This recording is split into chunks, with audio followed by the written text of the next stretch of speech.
Alright. Hello, everybody. What's going on? It's me, once again. We're chilling on a Monday morning. Oh! Oh! Yeah. Just getting into the office here.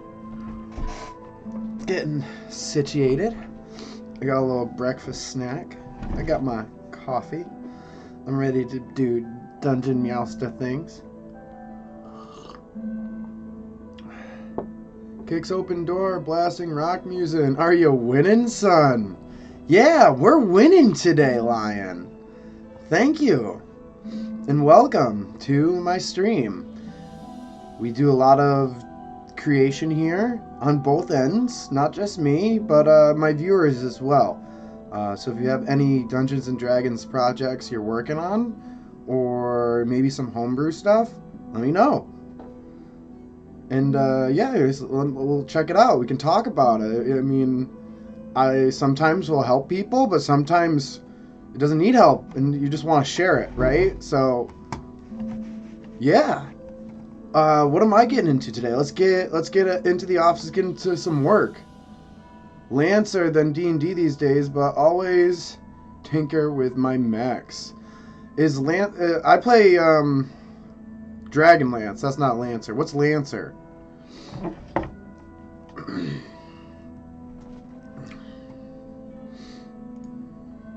Okay, capture's ready. There we are. I'll get my big head out of the middle of the screen. There we go.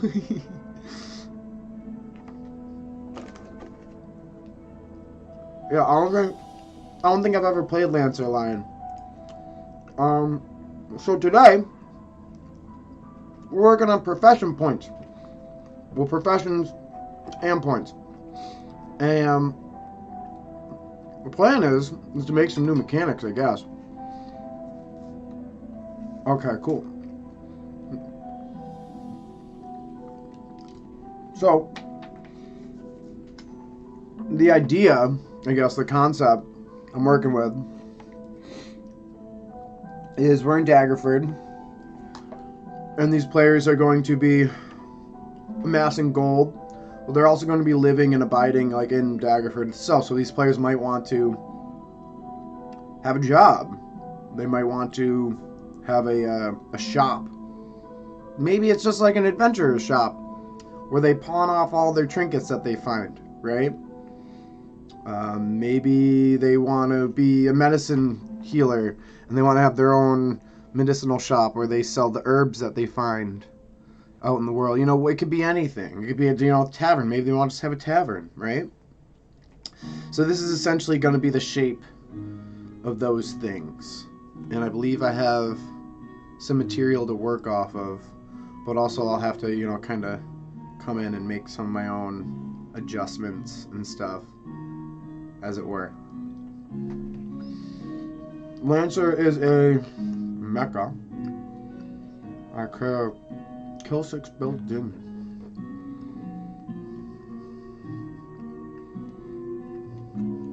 Nice. So like Gundams, Transformers, and battle mechs. But it's a TTRPG. That's pretty cool. So you get to like upgrade your mech and kind of customize and go different classes and stuff. Hey there, looks like we had another one joining the chat. What's going on? Welcome to the stream. So, yeah, today we're staring at this blank canvas until it's not blank. That's essentially what we're doing. Let's see. So, I know I have... Is it under Illifarn?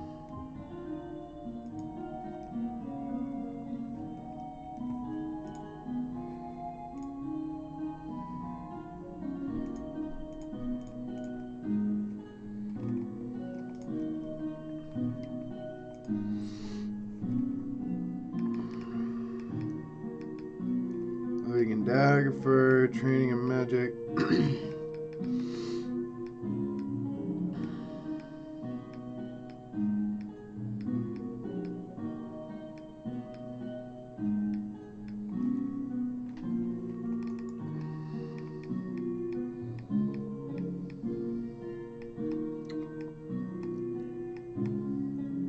Stat blocks.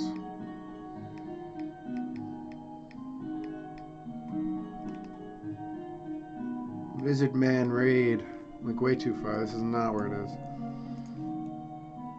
Oh, it's right there.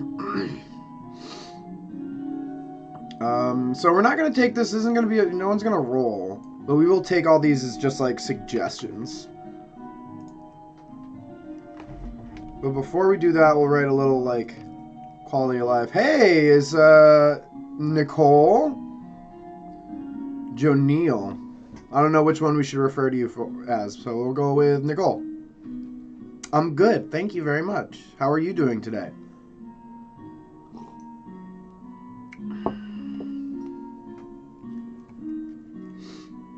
Let's see. The players may wish to. Let's see. The players may wish to obtain or create their own profession while in Daggerford.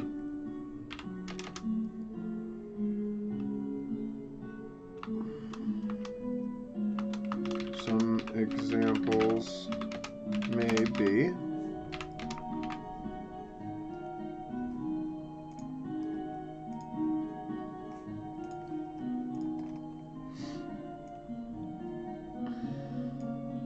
no skill worth measuring.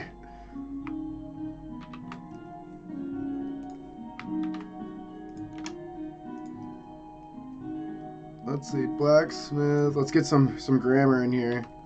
Blacksmith, bower, Fletcher, armor, farmer,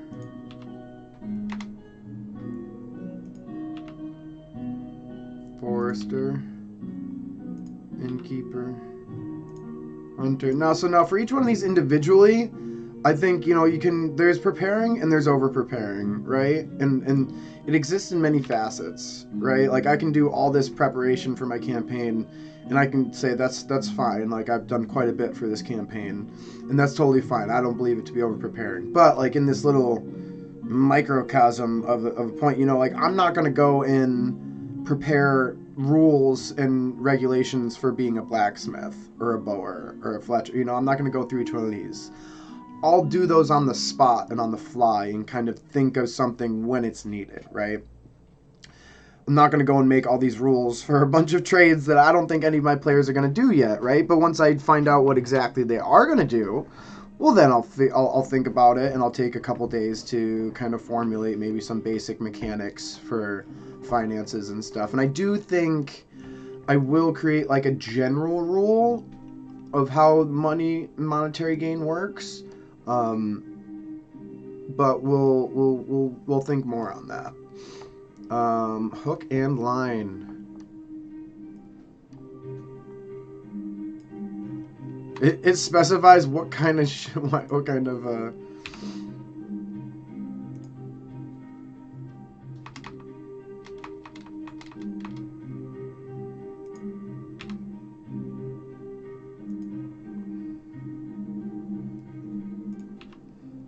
leatherworker, tanner. Let's see. Limner, painter. A limner is, I believe, somebody who does whitewashing with lime. So it's quite common in medieval times to whitewash the exterior of castle walls as to make them look, more appealing, Trevor, or give them a certain kind of look. It was a visual thing mostly, and they would use lime or limestone.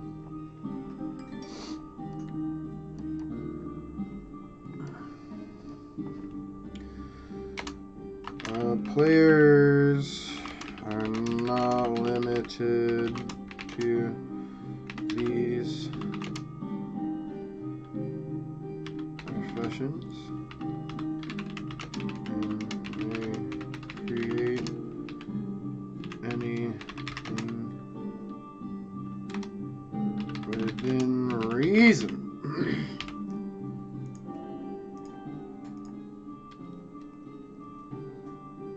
I guess I like italicize these or something. There we go. Yeah, it looks a bit better, I think, to my eyes. Currently got a Sparry, a space Viking, who's piloting a Dark Knight-themed Atlas, which is a half-sized mech. So more like power armor. Okay, cool. Like a Space Marine, almost, maybe? Wall running, knocking enemies over with the chest cannon. And going to town with a chain axe while shouting over comms about how the enemy is bringing shame to their... Yeah, that's totally a Space Marine, dude. But I love it. It sounds awesome. Sounds wicked fun to play. Yeah, yeah. And like, just like when you said bringing shame and shouting to their ancestors, I'm just like, okay, yeah.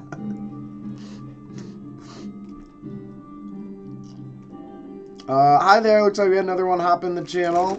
Welcome. We're just talking about Lion's Lancer campaign while I build one of my own.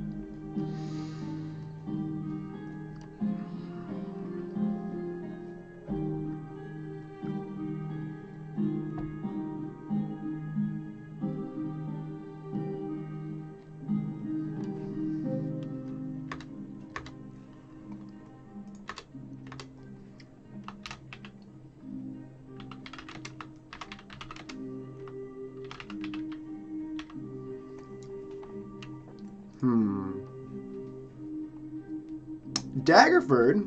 I'll show you where Daggerford is.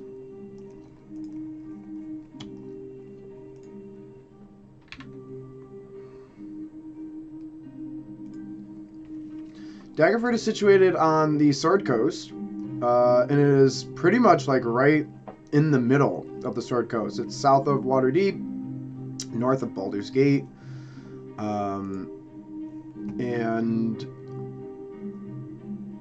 do I have my big map up here? Yeah, I do.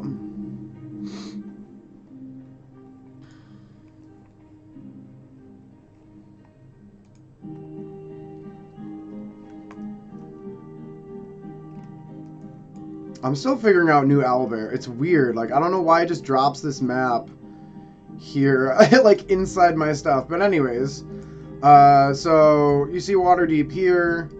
Daggerford's here. It's really close to Waterdeep, and then about twice this distance down. Oh, where's my other map?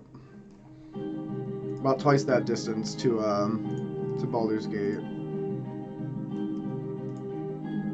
Is this one the same? It is. Nice. Get rid of those maps. Why don't I have... Yeah, New Owlbear is janky. I have 2 of everything. Mycene. Oh, you know what? That's why. I can't get my big map because my big map's too big.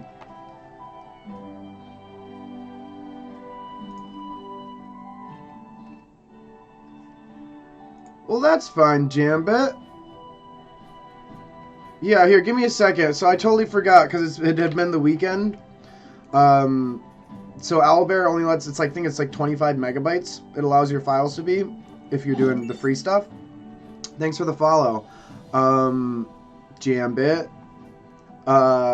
So I have the actual map that I would like to show you here, which is a bit better. Which I did pull this map just from Wizards of the Coast D&D website. So like this is all public stuff that I would just kind of cut up for my own use.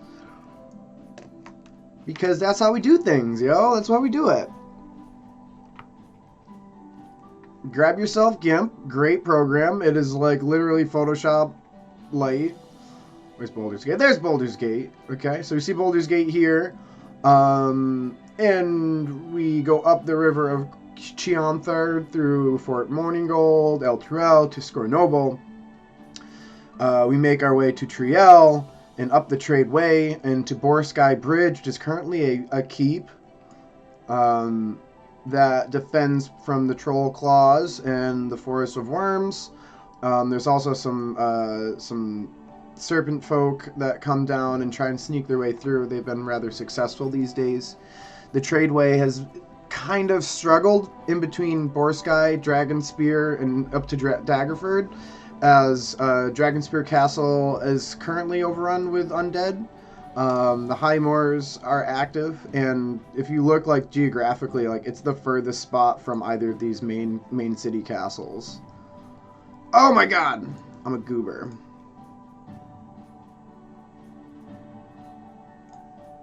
There we are. There we are. Thanks, Jambit. So, again, we have Baldur's Gate here.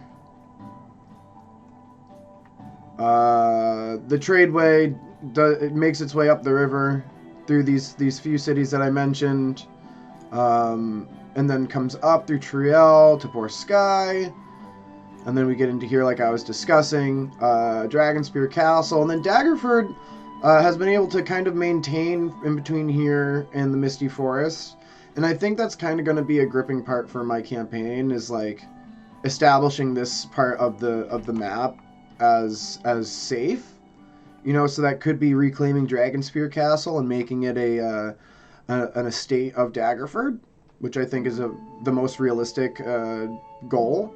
If people were going to be interested in something like that, you know, again, it's only important if my players say it is.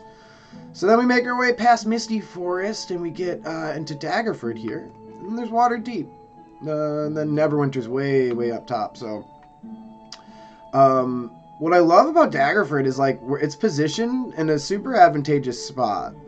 It can't really take on a siege from the water, because it has this kind of moor here, which if they're able to kind of shore this up and have that be a successful pier, which I think I'm going to do, what's it called? It's a chain link, where they drop a chain in the water, and they hook boats to it, and they'll drag them up the river to the port. And then, of course, going back out to sea will be super easy. So the city, now that it's coming up to some type of kind of modernization, will have the capacity to have things like this. So it's situated in a bit better position than Waterdeep when you take another step of industry, right? And then as long as everything else around here on the back front is secure, I mean, Daggerford is in a fairly secure position. It's only really vulnerable from the north, as it has a giant river below it, and it does have a moat around the city as well.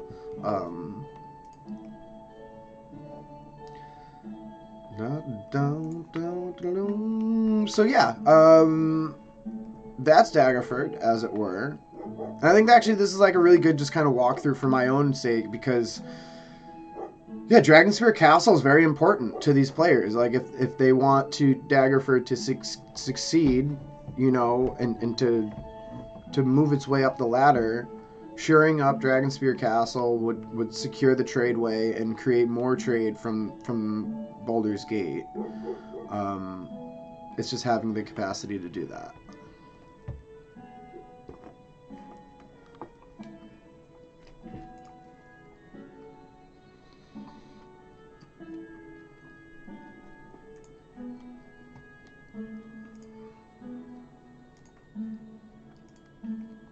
Crap. So, we're gonna do a little basic research.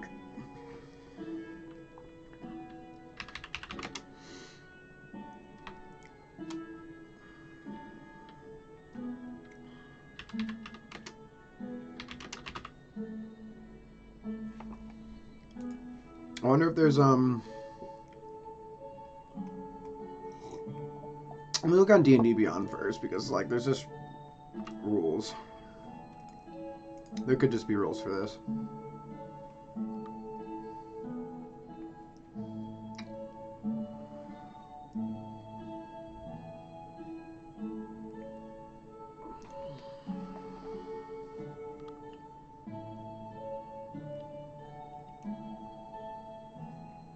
Can I search?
extra points per skill check. Oh, okay. I like that. That's interesting.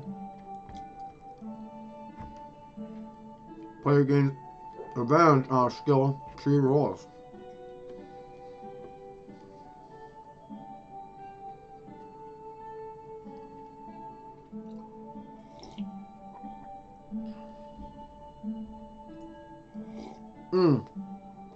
I think I just had a really good idea. So, I was a little bit concerned about possibly having professions getting so good and them putting a lot of time and stuff to just kind of skip up the tree and level up. So I wonder what we think about having money made through a profession not applying to your level as a fighter, you know, or a wizard, right? Perhaps you have 2 levels now, and we have our woodcutting level and we have our wizard level. When you make gold as a wizard, then the DM is the one that decides, you know, where it should lie, where it should be. When you make gold as a wizard, bada bing, you level up your wizard level. When you make gold as a woodcutter, you level up as a woodcutter level, right? And maybe I attach those profession points more to this scale with the tree of novice, apprentice, journeyman, and expert master ascension. I kind of like this tree. What's up, Stormy? How you doing, my dude? And I could do the level the same, like the cost the same. And so essentially what that will create, I think, correct me if I'm wrong, is players would be able to say, hey, we're not high enough level to go do these things, or we want to have an easier time leveling up when we're out in the wilds adventuring, right?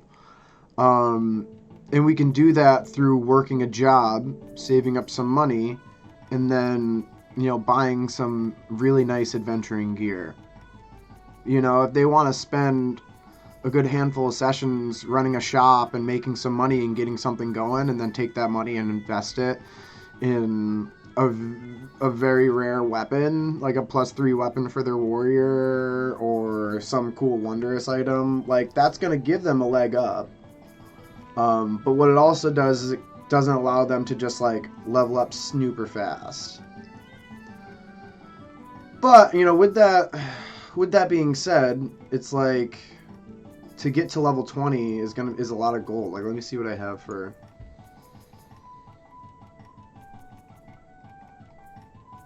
I guess it's not that much gold.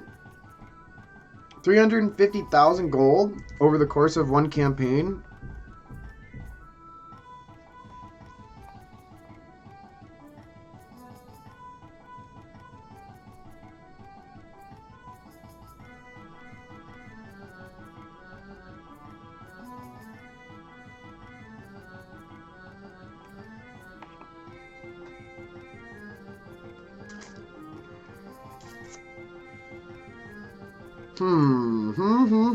Hey, what's up, Fig? What's going on? Oh my gosh, get out of here. Yes, it can. The intention of the professions is to have some side stuff that players can do either together or apart. Like, you don't need help to be a woodcutter. If you want to just do some woodcutting, great. We say, hey, your player spent your downtime, in the city, because like there's gonna be points where, where it's like, what do you do all week? Your player is gonna have their militia training or their militia duty on the weekend, but what does your player do all week? Oh, my player is gonna say, hey, I did this. My player said, hey, I did that. All right, give me, say, 5 skill checks. You give me 5 skill checks. Bada bing, bada boom. Like, it's not gonna be like an entire point of storytelling, I guess, until of course there becomes some type of useful item, right? If the players say they want to band together and have a business of their own accord, then awesome. We have a point where we can start the story where they all have like a barbershop, if you will. I don't know what the story I want to tell is. What's the story my players want to tell? Really, is more the angle that I'm taking with this campaign. Yeah, I'm like second guessing. I'm like, is it a lot? Is it not a lot? I kind of did second guess myself a little bit there, Storm. I'm not sure. Like, I don't know. I gotta think about it. I'm thinking about my last campaign.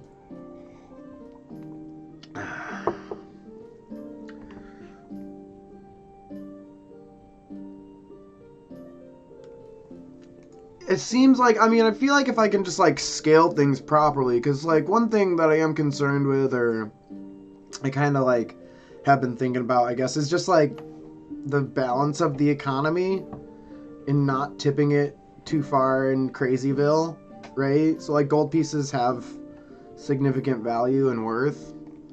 You know, so in reality, depending on what your world looks like, 350,000 gold is a lot of gold, right? Like gold should have a lot of power, but let me think. I'm thinking here. Let me think, everybody.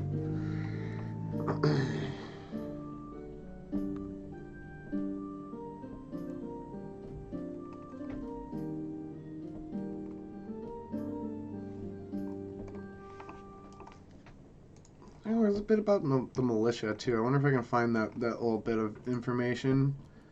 Crispy, welcome to the chat. Welcome to the stream.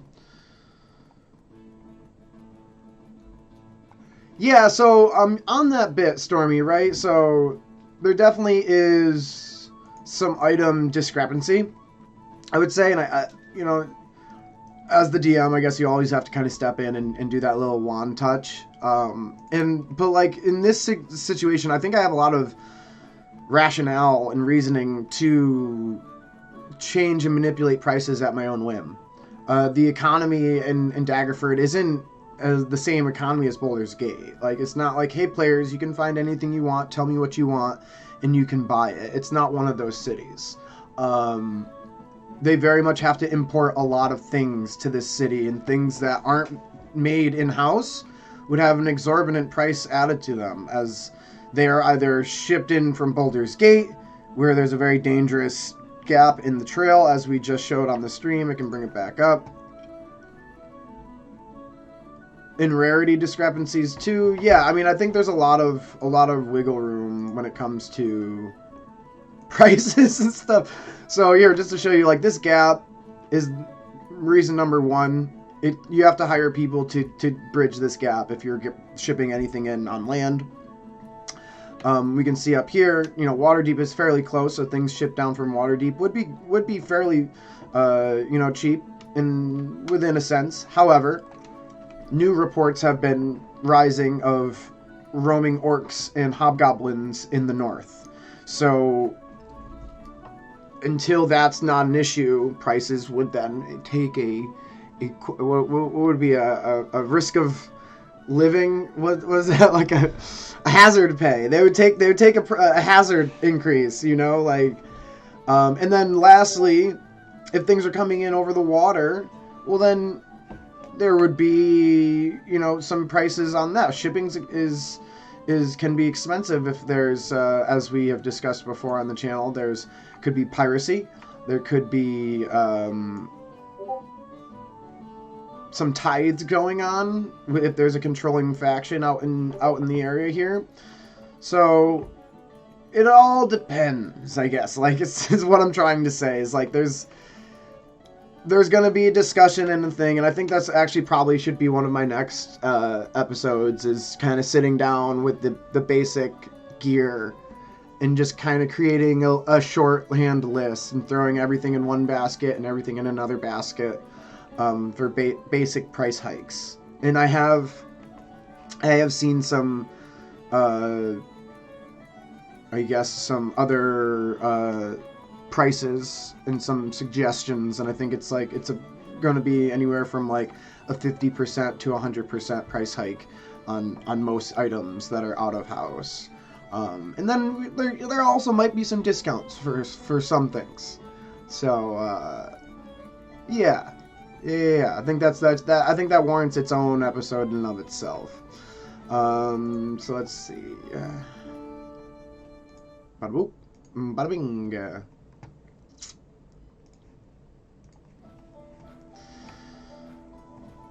So what were we looking for? Yeah, we're looking for how much money these militiamen make. And my brain's saying it's 1 gold a month. Is what my brain is saying.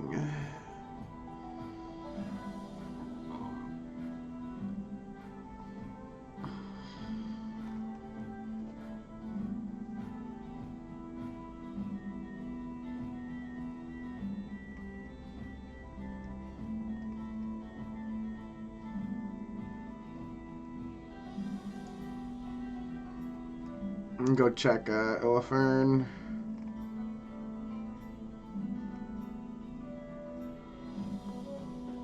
Oh, here we go. Here we go. Despite all the requirements for all of the citizens to serve, active deployments in militia were rather sparse. They served as guards for a minimum of 3 days each month. Soldiers were required to carry out guard duty or patrol the lands beyond the town's walls. The Constable of Daggerford was selected from among the ranks of the militia.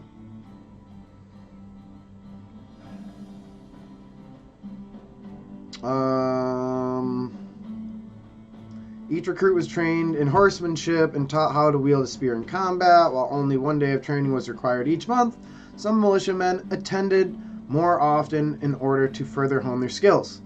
The Duke Master at Arms offered additional martial training to those who had access to other weapons or individuals of noble birth. The militia was headquartered in the town, barracks, yada yada.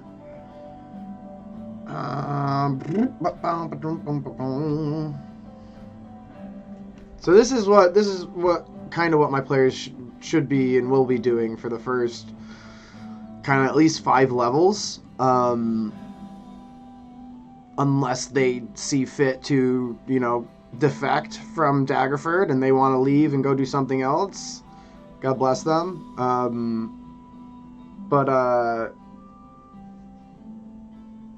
Yeah, and then also, on this little bit here where it's you can do additional training. I guess to an extent,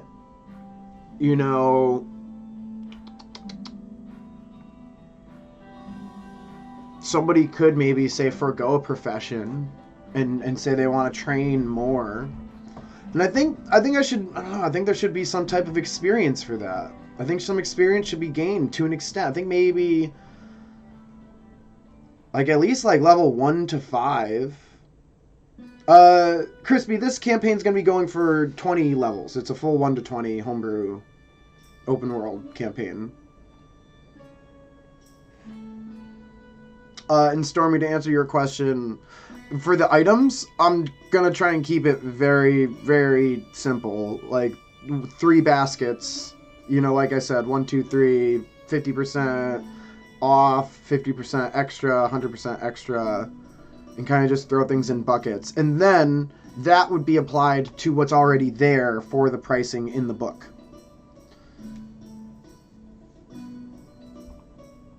Profession income, and that's awesome, Crispy, because, what we do a lot here is we just talk about things and help each other out, right? So if you have any questions, or if you have something you're running this weekend, if you have a session every week that you're just curious about what you have prepared, throw it by me. Let me know. We'll see how cool it is, and maybe I can help, or maybe it's really cool already. A lot of times we don't really need to do much as DMs. We just need to facilitate a place for people to enjoy Dungeons and Dragons. So yeah, Stormy, profession income, I'm dawdling on that right now because I want to pin down what I pay my guards. I want to know what they get every month. I'm pretty sure it's 1 gold a month. Or you could change that to maybe 1 gold a week.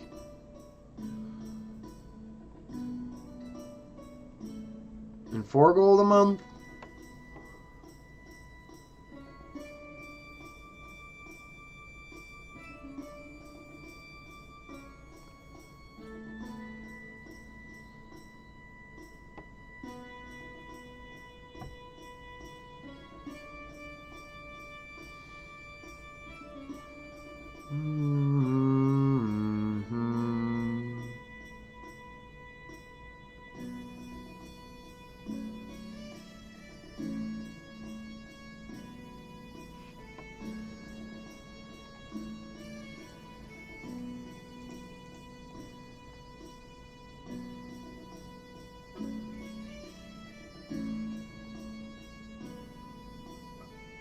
3 to 3.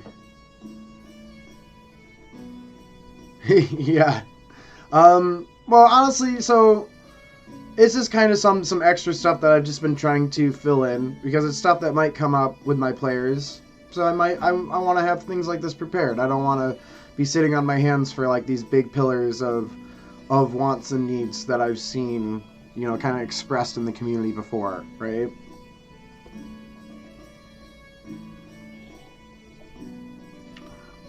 Yeah, so I'm pretty sure, I mean,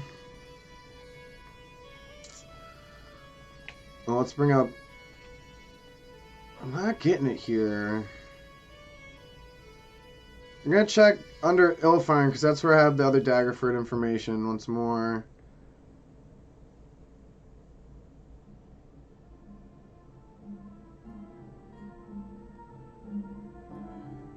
Was required to serve the militia for 20 years of their life. Those who are deemed too young, too old, are exempt. Those required to serve. It was possible for someone to pay another individual in their stead. This payment came to the full cost of that soldier's expenses while in service. Which is how much? Ah, they're vague. I know I've seen it somewhere. I think it's... So quite literally, like, instead of you getting your 1 gold, you can pay your 1 gold back to them, and somebody will sit on the guard for you. So I like that because that allows people who have money to not be on the militia anymore and gives these players maybe a goal if they want a way off.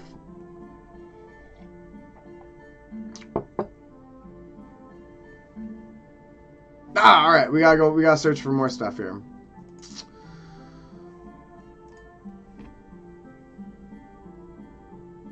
Awesome. I'll have to check that out, Stormy. I did just find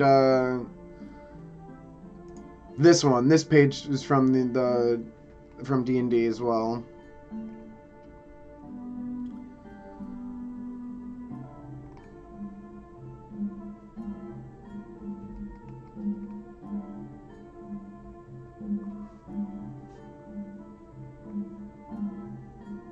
Yeah, so I guess like to answer your question, Fig, like these are gonna facilitate my downtime activities for my players. So professions.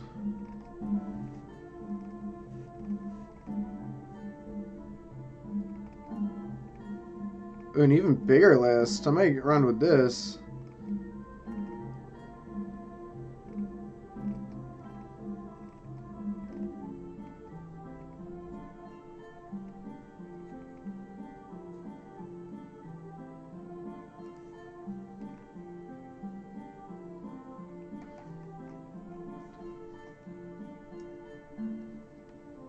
This is a very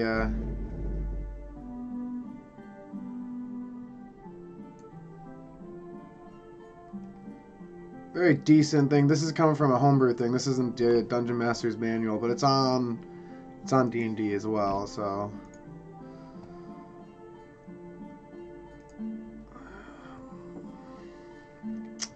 let's see.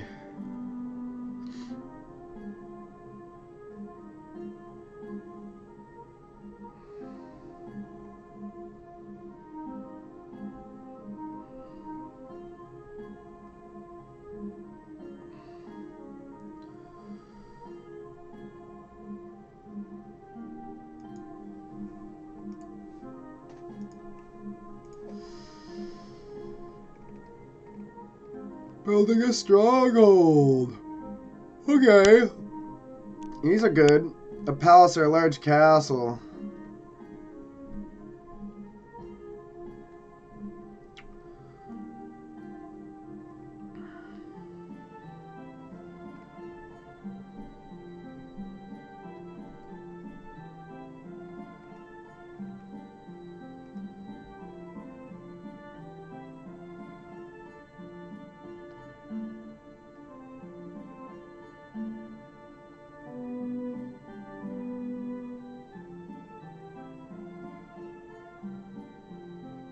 Oh, this is a cool downtime thing. I think you should use these more.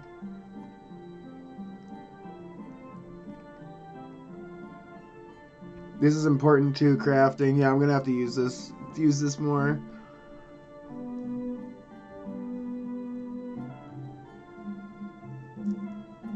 Creation cost 100 gold.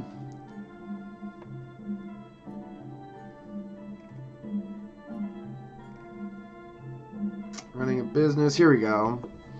You're gonna end up owning a business that has nothing to do with delving into dungeons or saving the world. The character might inherit a smithy, or the party might even be given a parcel of farmland or a tavern as a reward. Ooh, that's a good idea. I've never given somebody land. Tracts of land! If they hold on to the business, they might feel obliged to spend time between adventures maintaining the venture to make sure it runs smoothly. Character rolls percentile dice and adds the number of days spent on this downtime activity. Then compares the total to the running a business table, determines what happens. If the character is required to pay a cost as a result of rolling on this table but fails to do so, the business begins to fail. For each unpaid debt incurred in this manner, the character takes a -10 penalty to subsequent rolls made on this table. Okay, you must pay 1.5 times the business maintenance cost for each of the days. You must pay the business's full maintenance cost for each of these days. You must pay half the business. Profits cover the other half. The business covers its own maintenance costs for each of the days. The business covers its maintenance costs. And here's a profit of D6 gold. Here we go. All right, now we're talking.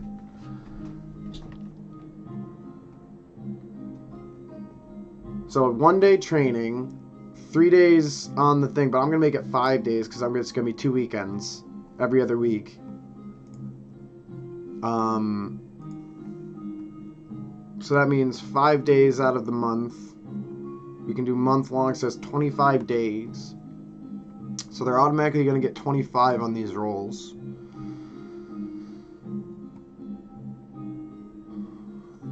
Plus their roll of D100.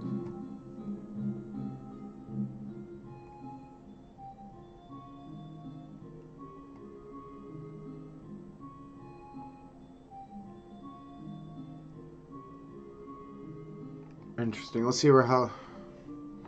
Because it doesn't really... that's very simple. It doesn't answer a lot of things for me.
What's a modifier do? It doesn't really say.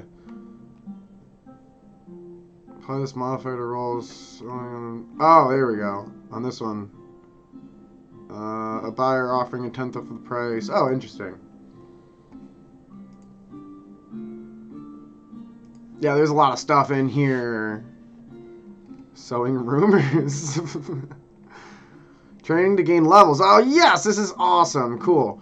As a variant rule, you can require characters to spend downtime training or studying before they gain the benefits of a new level. If you choose this option, once a character has earned enough experience points to attain a new level, he or she must train for a number of days before gaining any class features associated with the level. The training time required depends on the level to be gained, as shown on the training to gain levels table. The training cost is for the total training time. Level attained, 2nd to 4th, they must train for 10 days and it costs them 20 gold.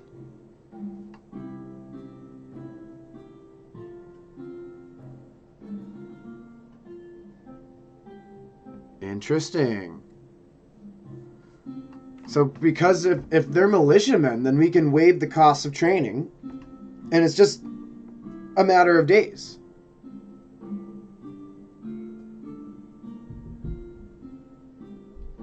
And if we're going to be doing month-long, well, it's 2 weeks at a time, I guess. I guess we could do month-long gaps every time. Just do 4-day stints. It doesn't have to be split up into 2 weekends.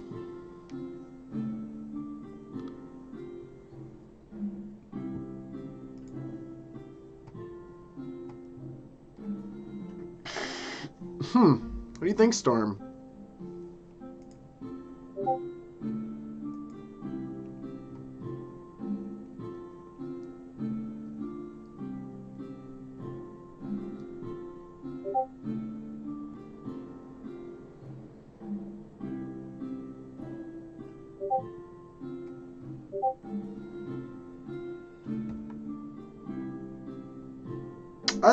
I think I want to take this and cut it in half. I think this is a little bit long. And I'm looking at it and I'm thinking,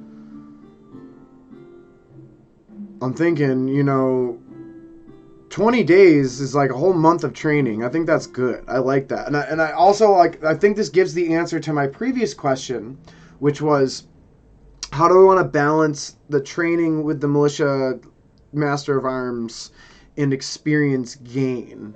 And I don't want to attach either of them. There is no experience gain. It's just merely you can train with the master at arms once a month is what's required. But if you want to do extra training, then you can whenever you want. That was already stated, right? So players that are currently on the militia or stay on the militia have access to free training, right? If you're buying your way off of the militia and you're no longer a member, or you defect and leave, then your training would have to come elsewhere. Probably with the Thieves' Brotherhood at that point, if they wanted to defect and stay in Daggerford. So they would probably have to pay for training at that point. And I think I would leave the cost the same, but the days, I don't think that's 40 days is a lot. And now you got to remember, it's each level. So if you want to have them go level 17, level 18, level 19, it's going to be 40 days for each one of those levels, which is just a lot. So I think, you know, within a month, if you train for an entire month after obtaining the right amount of gold and experience points, I think that's a lot of time to learn your level. I think 40 days is outright. So we're just going to take this and we're just going to cut it in half.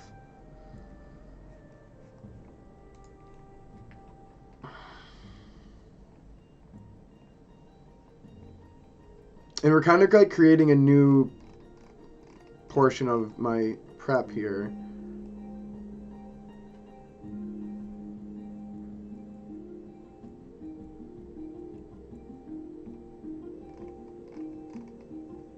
And Jessica, Monster Key, okay. So this should be up here.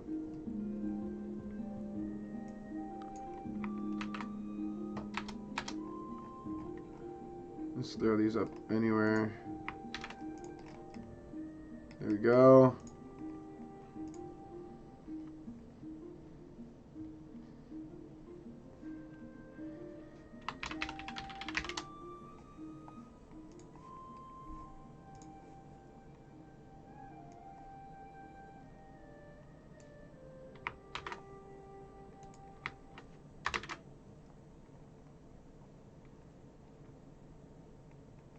Nice, it brought the whole thing.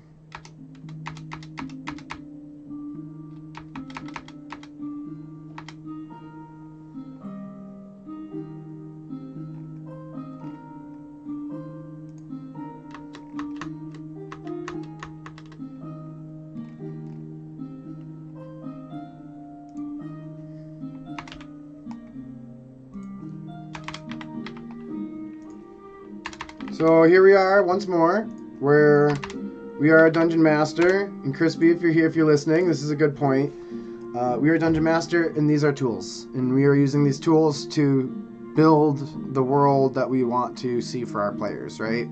I did not think that the tool of 40 days to go obtain a level was a good tool. So we cut it in half, and we changed it.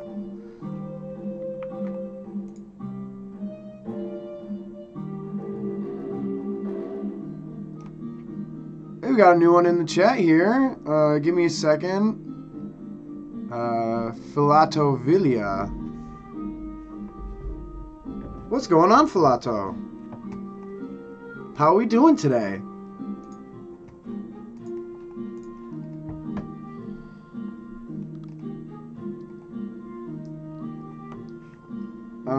Let's see. The training costs can stay the same.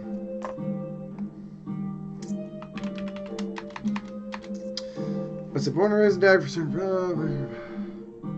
All citizens of Dagger must serve 1 year as militia. The town guard offers housing and basic necessities for active members, as well as a small stipend.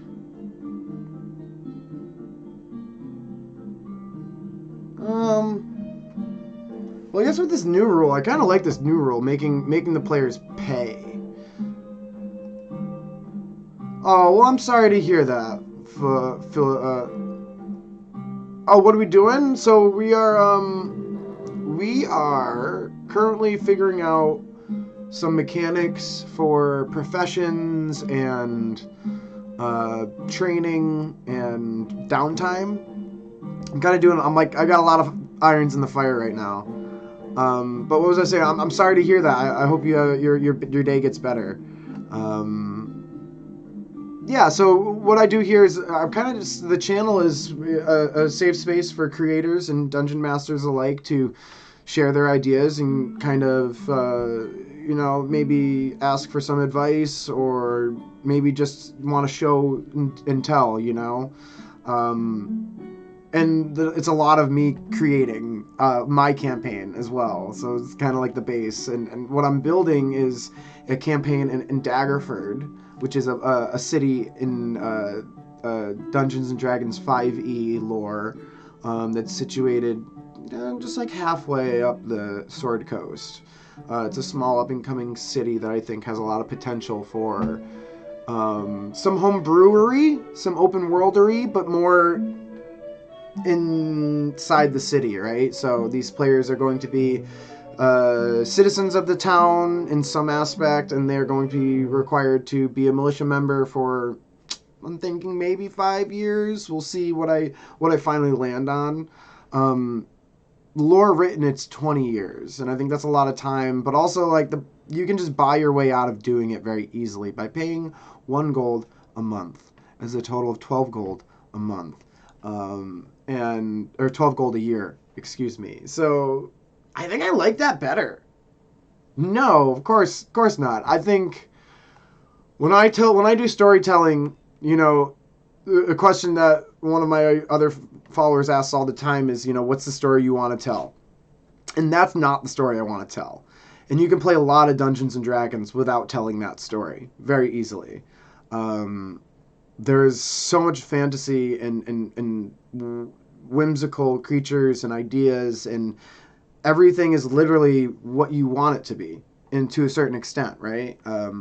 So it can exist maybe in the background, and it might be vaguely mentioned from time to time, but I don't necessarily think there's any reason to have, a lot of hot ticket items like that in your Dungeons and Dragons sessions. And it's kind of a red flag to me in a session where we're trying to have fun and fantasize and be immersed in a world, right? And that's very much not a world that I want to be immersed in. So we do the opposite, and we make a world that we do want to be immersed in. Something that, is high fantasy, is high magic, there's bad and evil, but there's a grayness to it, and if you pick apart Dungeons and Dragons, like the pantheons, right? There's good and there's evil, and they both kind of play in their own ballpark, right? So it's a little interesting when you pull everything apart, and it kind of creates this very kind of gray perception of the world. Where good people can be doing bad things for good reasons, and bad people can be doing good things for bad reasons, and vice versa. And yeah. I'm kind of just rambling at this point, but and I think it also extends past the pantheons and just kind of to play style, right? So I've run into a few times in the community where DMs or players are very strict about what races should and shouldn't be. And when I play Dungeons and Dragons, I'm very open about it. It's like if you want to be a Githyanki that's a good person and wants to heal the world and loves humans, then that's awesome. Go for it. Why not? Like, if you want to be a goblin that's a good guy cleric that, worships Shantaea, great. Go for it. Why not? Like, there's no reason you can't be in a world where,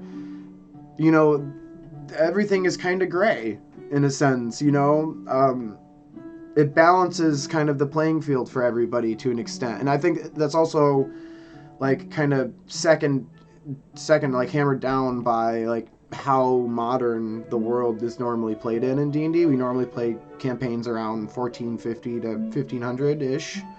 And so, like, the cities have they've come a long way. They're like metropolises now. Like, Baldur's Gate is a booming metropolis. Waterdeep, same. Neverwinter, same. Just cold. Daggerford is working on it. There's other places on the Tradeway as well. Skernoble, El Truel, like, they're all fair-sized cities. Now, El Truel you get a little bit more ticky-tacky with your religious fanatics. But the cities, like the main cities, mega cities, aren't really like that. So you could very much be a goblin, or say a hobgoblin or a half-orc jeweler in Baldur's Gate, and you can run a shop and it'd be fine. It could exist. And on that, there's a lot of people who would then, kind of roleplay or try to act out some racial prejudices towards maybe those characters that are in those settings.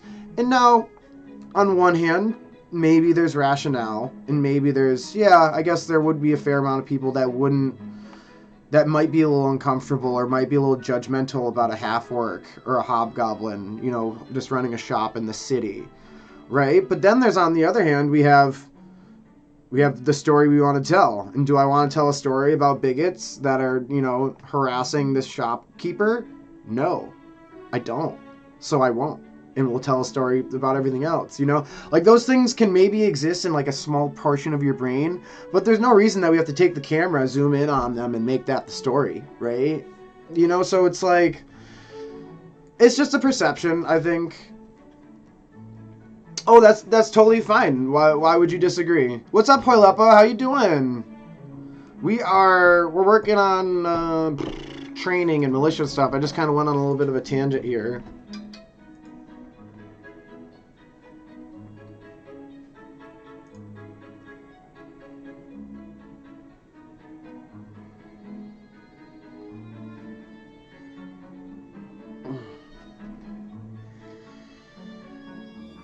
Doing a little stretch here. Open up the back. Yeah. Oh. Okay. So, yeah, what were we working on here, Harlepa? We are doing training. I think it's going to be a gold. Is it a gold per month? I think, yeah, it's a gold per month.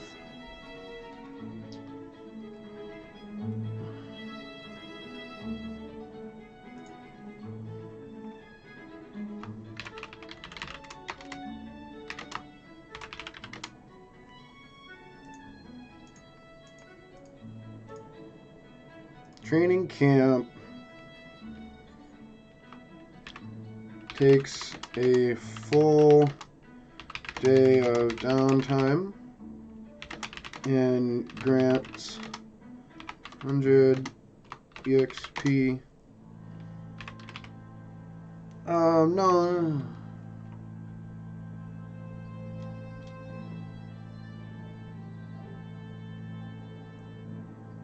I think in the beginning, well, I'll do it. Because 300 XP to first level, so that's going to be 3 months. 9 months. Yeah, I think 100's okay.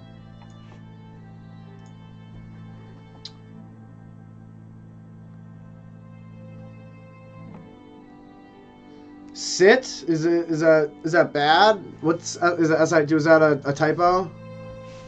I think doing gritty evil stuff that populates your world is contributing to verisimilitude, creates tension and stuff. Yeah, and I think there's definitely there's definitely a portion of people that, you know, that's the type of game that they're trying to play. They like a very gritty, real world setting, right? And I think that's very important to discern for players and dungeon masters in the beginning of your session 0 period. You know, in that time when you're creating the party, you know, so that everybody knows that you're trying to tell the same story together, right? And I think it's totally fine if that's what people like to play. I mean, I've played some more gritty campaigns myself. I just tend to dungeon master them, you know, in a different way when I do it.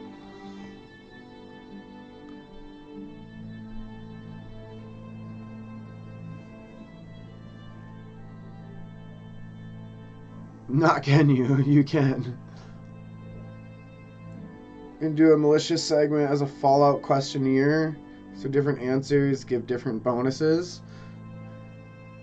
Interesting. I like to do things like a bit more simple than that.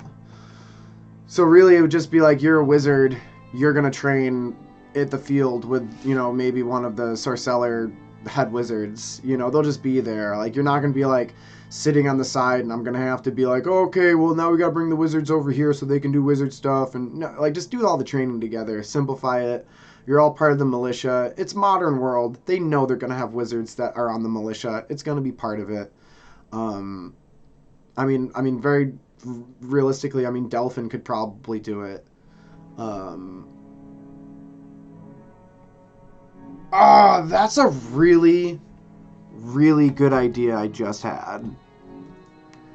I have 2 dark edgelords in the party. They duel before every tavern. Who gets to choose the dark corner first? Yeah, I don't do any modern world settings, but I feel like there's a lot of I guess they wouldn't be modern world problems because they've existed for so long, but they're real life problems, they're real life issues. Right? Like, when I like to just get back into it, I guess, like, it's a great conversation to have. You know, it's like I like to tell the story of high fantasy where it's like there's this evil wizard that's trying to, you know, put a dark cloud over the Sword Coast so that they can cast, you know, more powerful spells, right? A lot of times I do power grabs where it's an individual trying to do some type of obtaining a power, or an ascension, if you will, that needs to be stopped.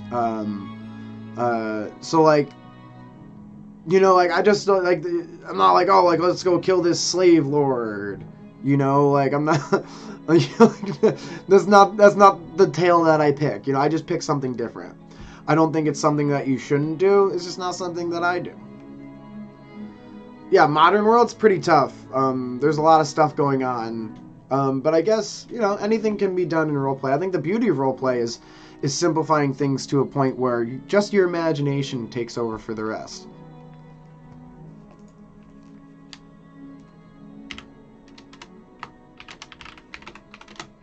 A player may not level up until they have trained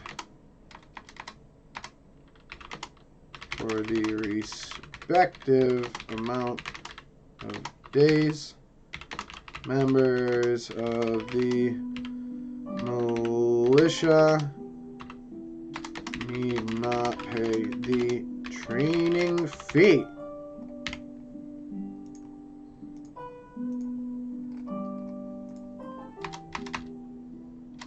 Oh!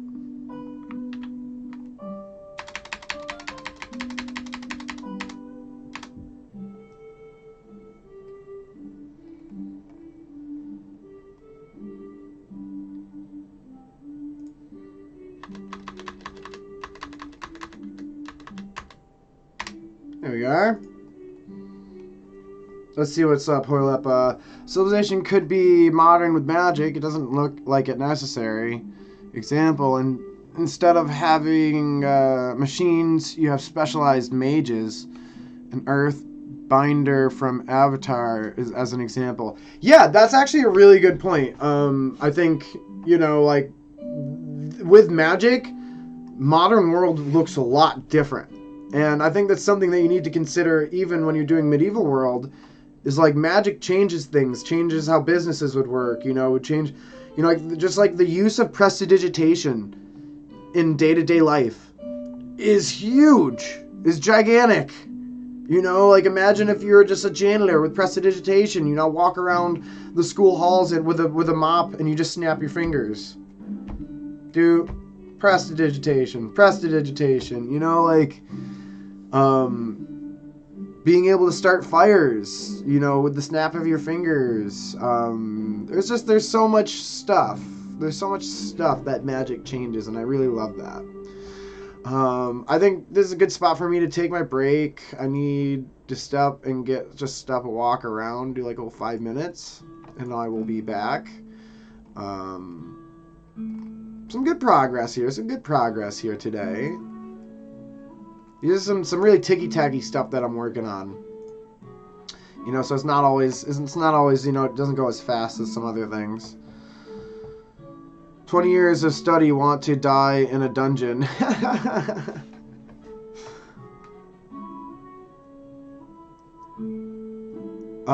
Yeah, fair enough. You would definitely, I mean, this is a good point. So, like my wizard Delphin, who's the head wizard, he doesn't go into dungeons. He doesn't go out adventuring. He gets people to do that for him. Dude has buku money and has a life of forever because he continues to clone himself. So it's like, he doesn't go to dungeons. And I think that's a really important point that you bring up, Hoylepa, because when you're playing a level 15 to level 20 character, you shouldn't be, meandering in a dungeon anymore. You should be doing something big, like slaying Zaztam, or breaking his phylactery, or, you should be changing the state of the world to an extent, So, yeah. On that note, I'll leave y'all for a little bit, and I'll be right back.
Some fabulous music we have found.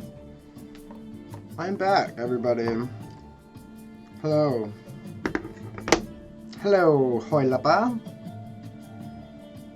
What else we got left?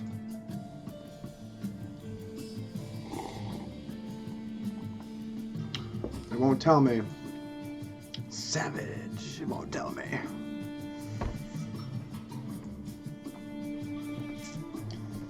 Let's see. Yeah?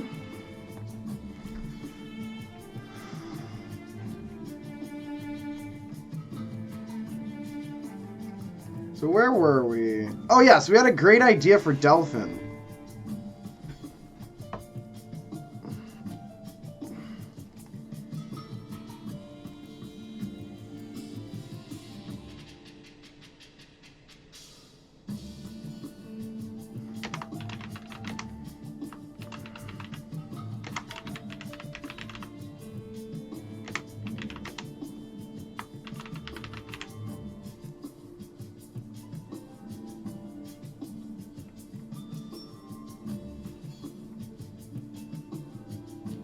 Would Delphin be doing that though? I think I like that. I like that he does.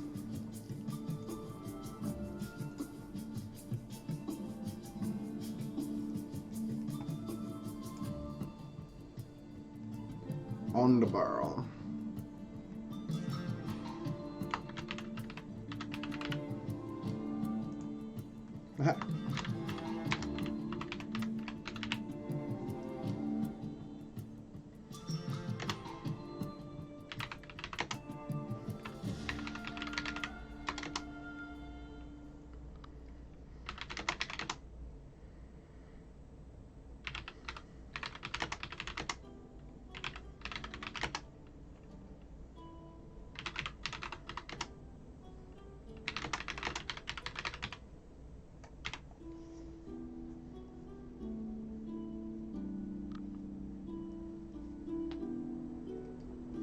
I wonder if I can find a stat block for old Delphin there.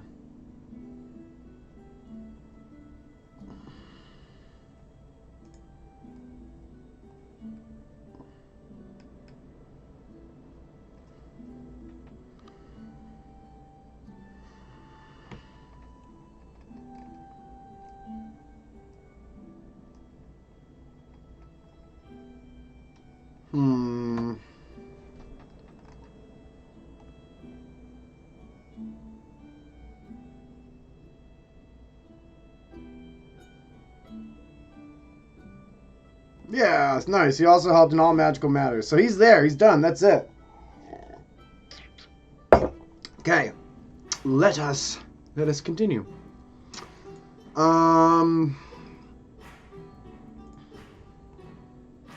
do I want? Oh yeah, stat block.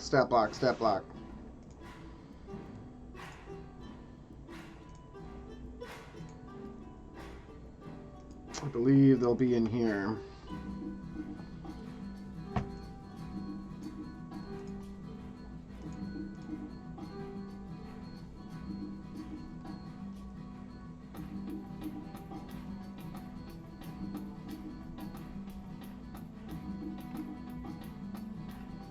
Sherlin.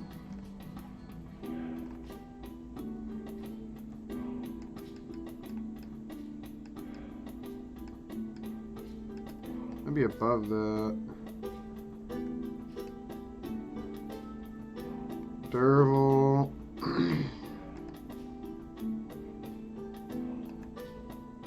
Where are you? We got Corbus in here? Hell yeah.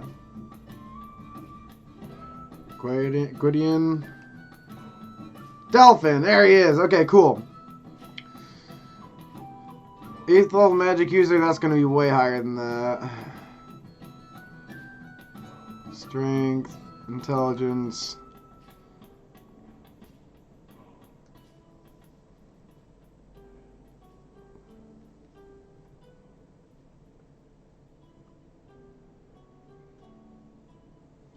You got bracers AC 4? That's so badass.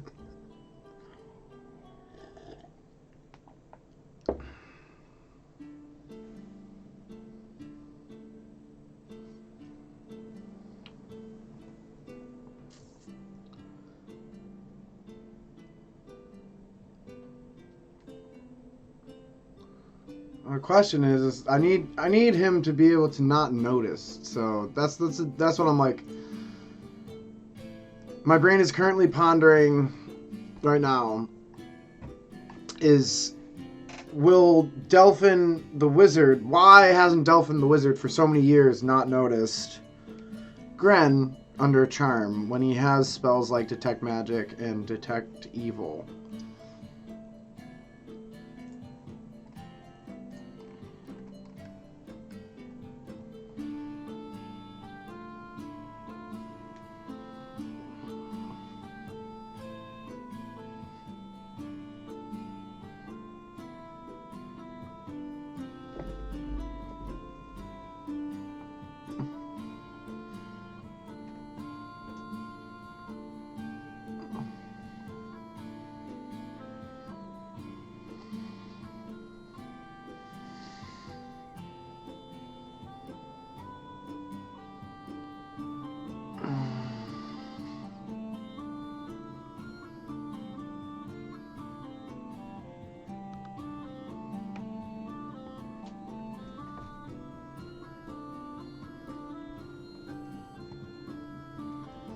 You can do some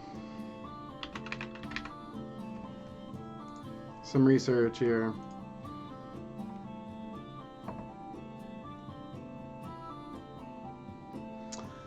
That also could be it.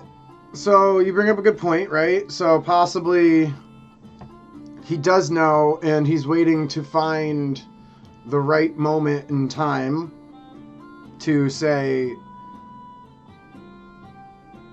address this newfound. So essentially what I have in store for Delphin is like, he's been searching all over. He has been in lore. He has been searching all over and acquiring adventuring parties to kind of seek things out. And he's been looking elsewhere. He's been looking abroad. And the whole kind of concept for the hook of my campaign is like, Delphin is now finally smart enough to look right under his nose, right? And he's now going to find a party to infiltrate the ducal castle and find evidence or figure out what's going on. Actually, so this is a good point. So I love that you bring that up, Fig, because that's perfect. He does know. He does know, but he doesn't know how to stop it, right? So he doesn't know how to break this charm, because it's, for some reason, it's a super high level charm that he's never seen before. And he's like, well, I know it's a charm, but I don't know how to dispel this thing. And if I dispel it wrong, well, something could happen because it's such a high level spell. So he's kind of worried to try to dispel it by regular means. Possibly. Also, so like the lesser two evils, I think very much Delphin's stance has been to keep his agency and to not really reveal himself as a player that's trying to dethrone the ducal castle. And he doesn't necessarily know he should be looking at the ducal castle. It's now his new suspect, because, you know, so he doesn't have anything confirmed.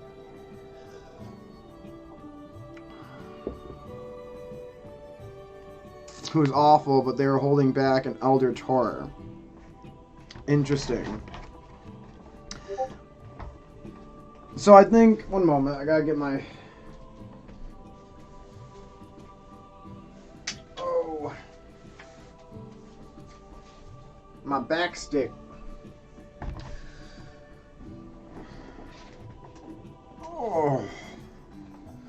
Word. Yeah, so I think I'm not trying to do that second step story. I think what I've decided on is a little bit, you know, more direct in just the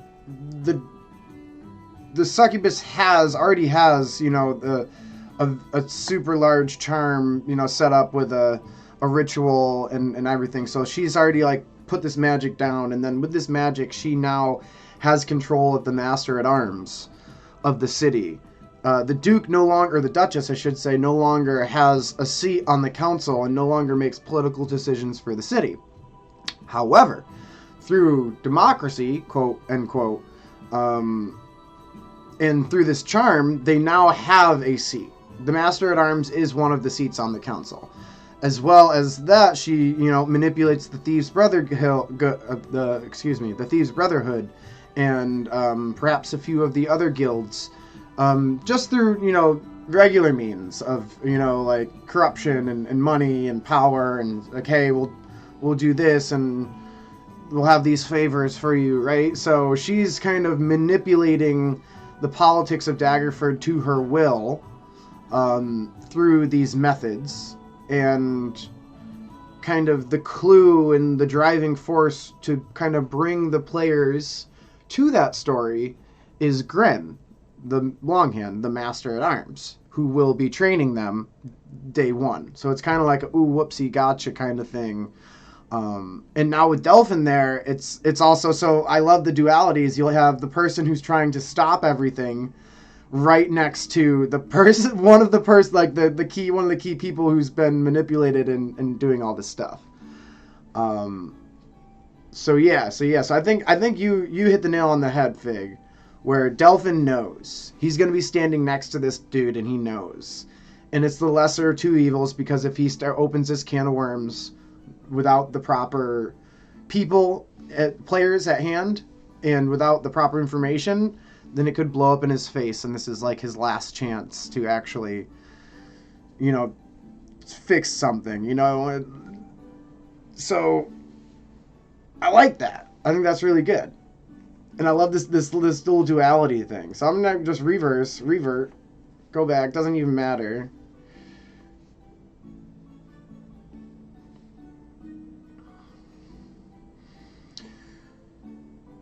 What's the Ring of Regeneration do?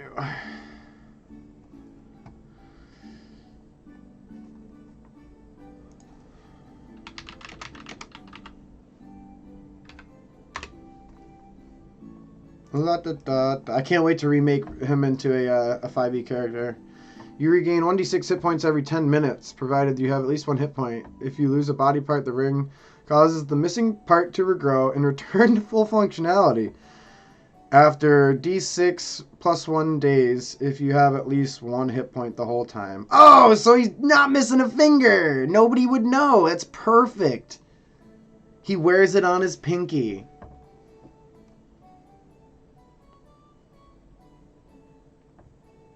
So we'll have to change that little bit of lore.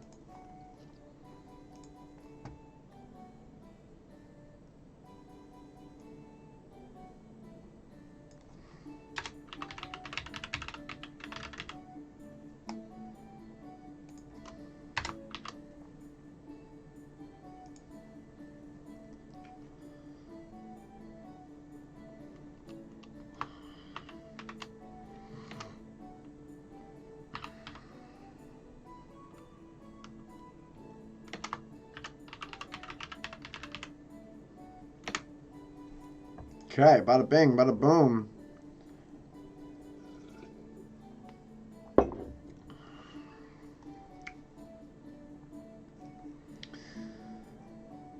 This is beautiful. This is perfect. I love this. Or Gren, Longhand, and Delphin Undabar lead training for the martial and magical members of the militia. Training camp takes downtime, full day of downtime, and grants 100 EXP. Player may not level up until they have trained for the respective amount of days. Members of the militia need not pay the training fee.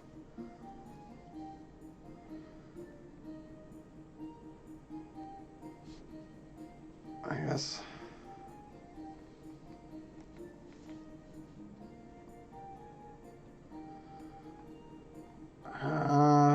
That's an issue too.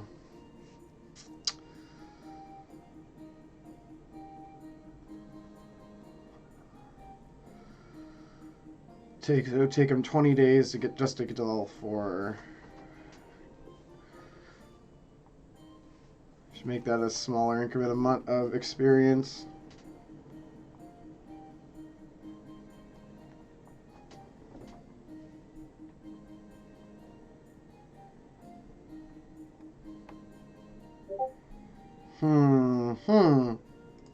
Quite curious. Not really sure what I want to do. Experience is eluding me. I think it's 50 would be 6 days. Level 2, 6 days, 12, 18 days. So that would and then take a month for them to get to level 3.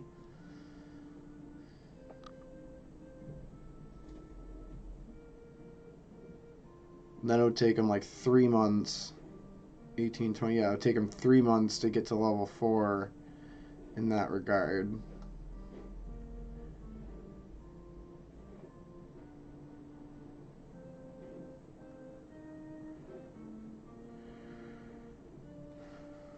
That's the other sheet I'm going to be working with too.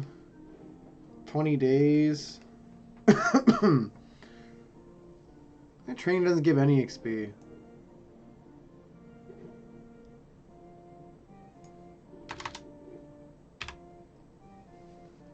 Doesn't need to have it. Why? Oh my god, let me change his music real quick. Oh, it's done this to me again. There we go. The Christmas tavern music. Kill me now. Training camp takes a full day downtime. Player may not level up until they have trained for their spec. Yeah, I think that's better. I don't want them leveling up through training camp. I want it separate. You gotta go out into the world to level up.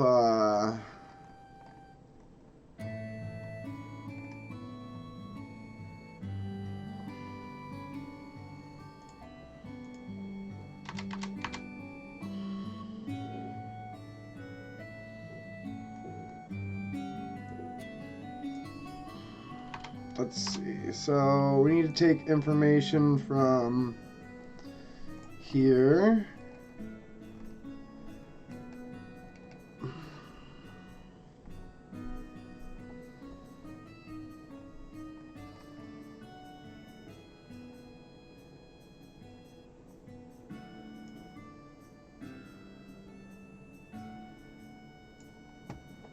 I'm gonna just star this too.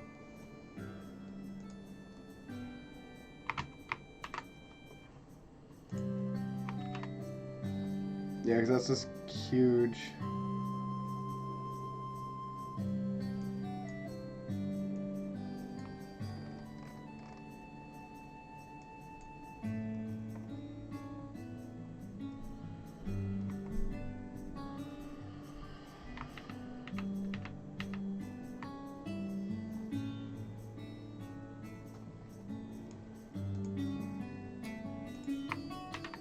I'm gonna hotlink this is better.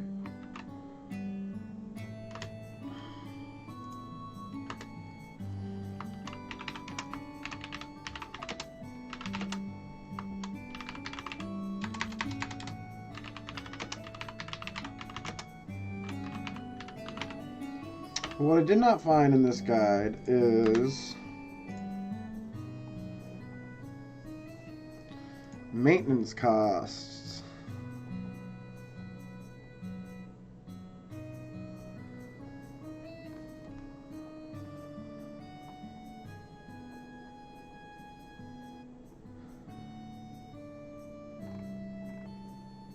Yeah, there's nothing about maintenance costs in here.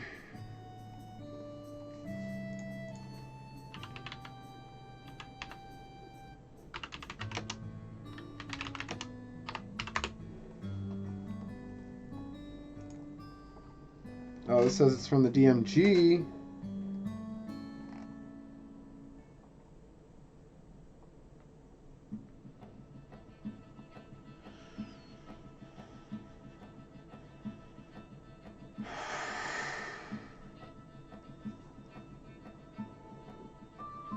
Monthly cost is multiplied by 30.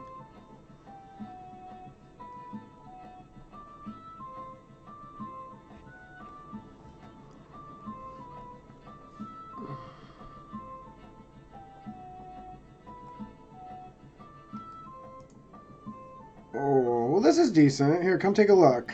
This is just a conversation I found on a forum. Someone posted keeper small castle, 100 gold pieces a day, 50 skilled hirelings, 50 untrained hirelings, an outpost or a fort, 50. I'm pretty sure that's coming from the DMG. As they are a Nobel Peace Prize winner? Are they kidding me? Is that for real?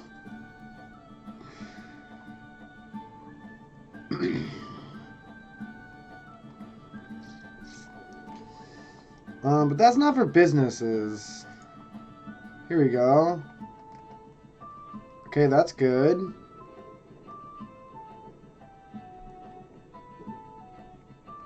There's an alternative thing.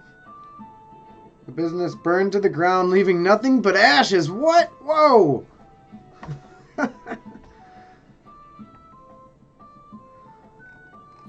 That's intense. I just want money.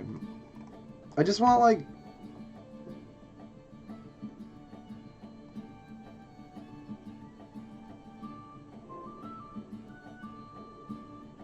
Oh, entering...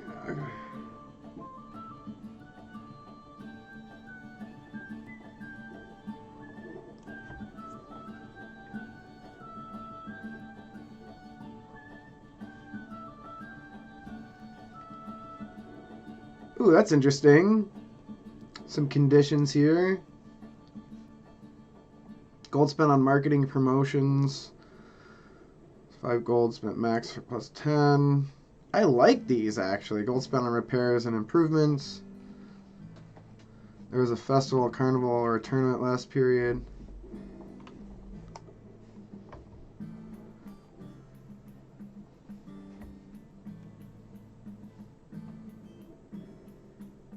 Oh, this has money rolled in right into it.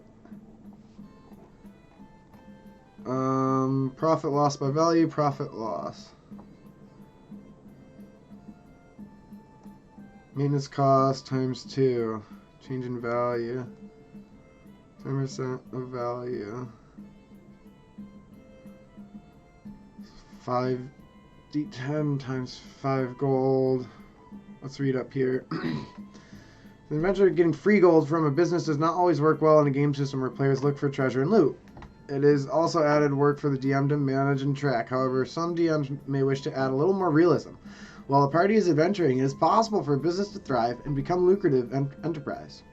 Alternatively, a business can be raided by bandits, fall prey to arson, be infested by rats, or just have a very little customers. Every business cycle. The DM can roll on the following table. So that'd be every month, I guess. In order to use the table below, the DM must know the maintenance costs, which is typically the staff's salaries, and the value of the business. This is usually the price paid for the business. See stronghold structures for some examples. The DM can choose to roll for a straight profit loss, usually 5 gold piece to 150 gold piece, or they can base the profit loss by business value.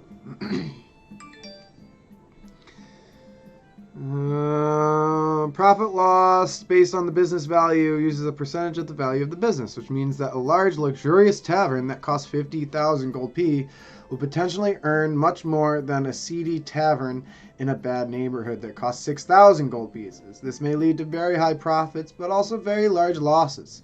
DMs should be cautious. Players should be cautious. Yeah, heck yeah. It's exactly why, like, one of the biggest buildings in the city kind of, like, went belly up. Must know the maintenance, which is typically the staff salaries in the value of the business.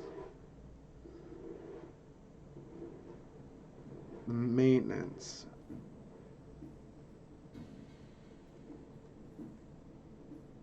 No, it must know the maintenance costs and the value. So those are two separate things.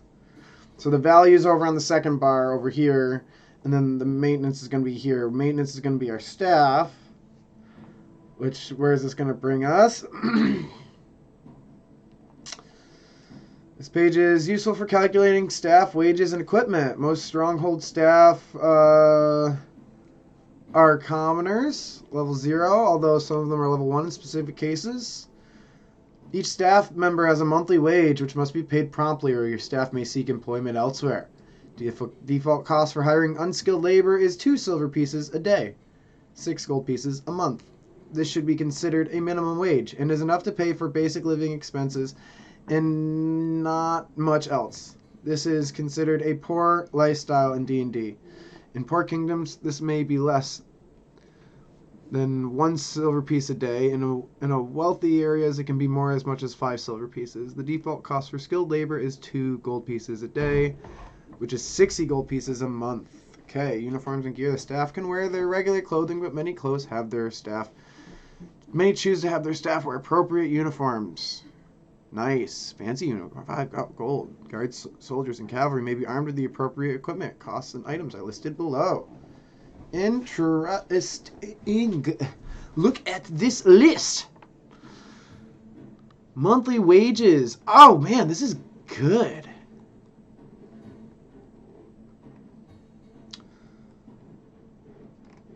What is this from? Where are they pulling this from?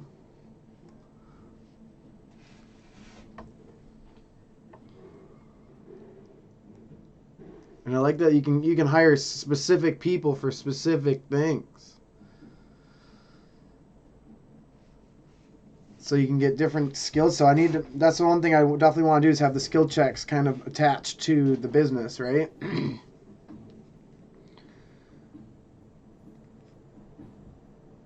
Core wealth, if you have that on the table from -10 to +10, you have a general showing how the world would react to the players.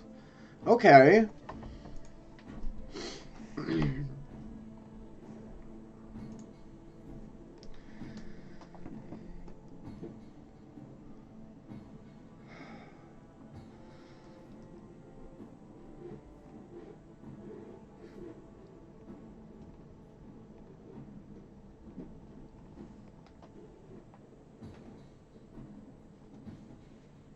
Total cost per day, maintenance costs. Oh, maintenance costs are right here. What the heck? How did I not find them? Recurring expenses. Okay, here we go. Last adventure might have additional drains on their adventuring players. Characters who come into possession of property and employ hirelings must cover the expenses that accompany these ventures. It's not unusual for adventurers, especially after 10th level, to gain possessions of castles, taverns, another piece of property. They might buy it with their hard-won loot, take it by force, obtain it in a lucky draw from the deck of many things, or acquire it by other means. The maintenance cost table shows the per-day upkeep for any such property. Maintenance expenses need to be paid every 30 days, given that adventurers spend much of their time adventuring. Staff includes a steward who can make payments in the party's absence. Total cost per day. The cost includes everything it takes to maintain the property. Salary of hirelings. If the property earns money that can offset the maintenance costs, that is taken into account for the table. Okay.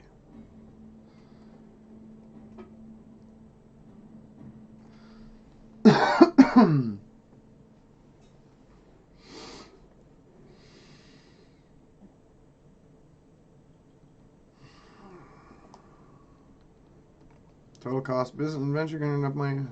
The owner needs to periodically ensure that everything is running smoothly by tending to the business. See the information on running business and downtimes in this chapter. Building a stronghold, yada yada. Past carousing, past this. Running a business.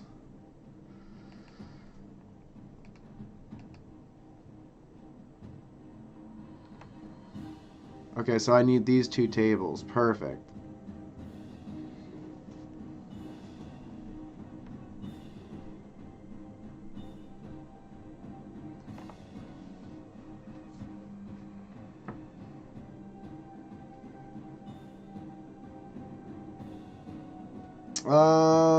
Ba-da-ba-ba-ba.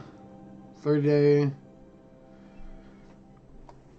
I think I might take that advertisement thing, add it to this, because this doesn't really have anything like that. So I think it's going to be a little bit of both there.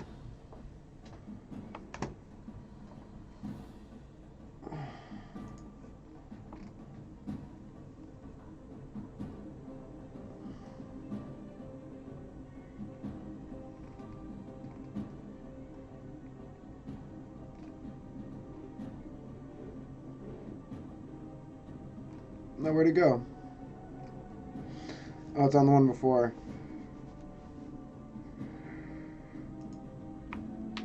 I'm gonna save this.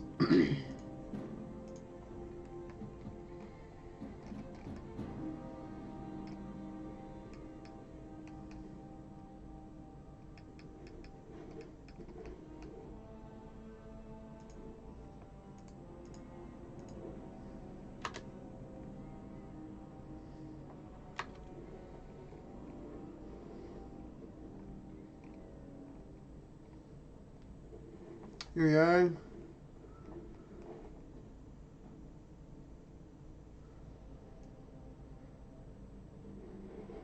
See tables for maintenance, fees, and monthly activity.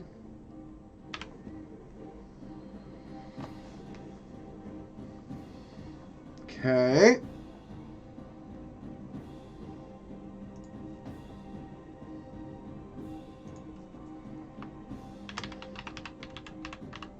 Hirelings, maintenance fees, and monthly activity.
Doo-doo-doo.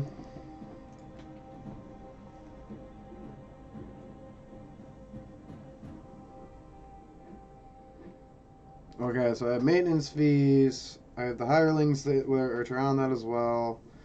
Skilled workers on that. Monthly promotion and monthly activity there. So I think that's everything for the business.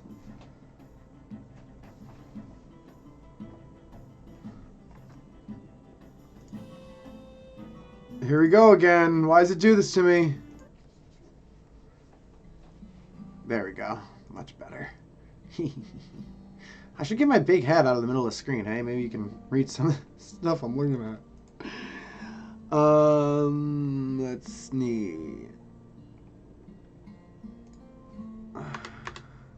That down there. So we have professions. This is whatever. Professions is done. Experience is done.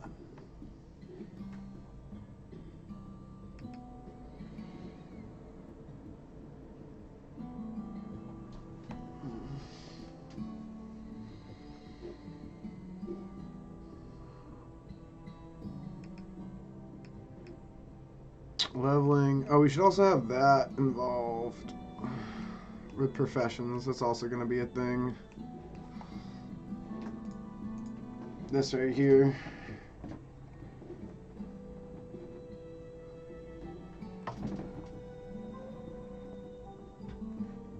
Oh, extra points.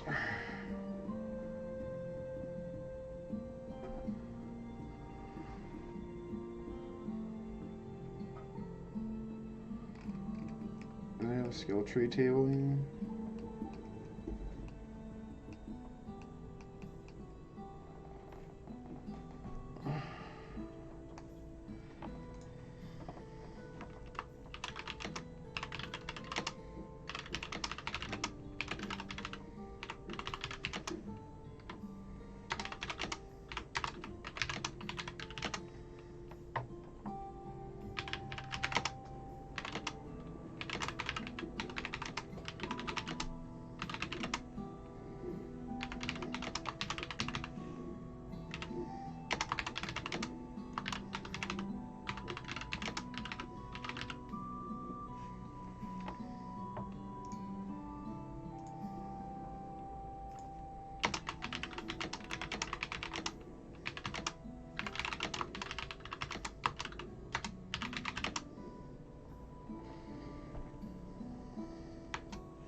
This level 1 to 4.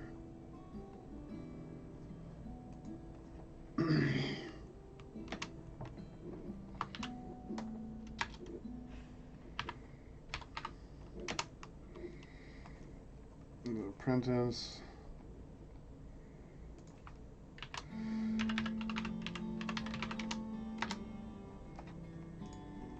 5 to 8.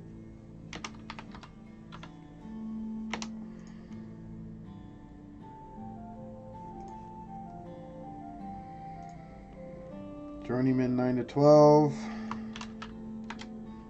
Ah.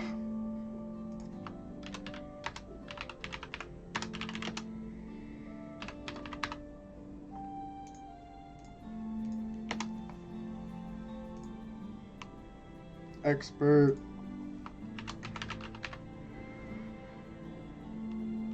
13 to 15? Question mark? 16. A master. 17, 20.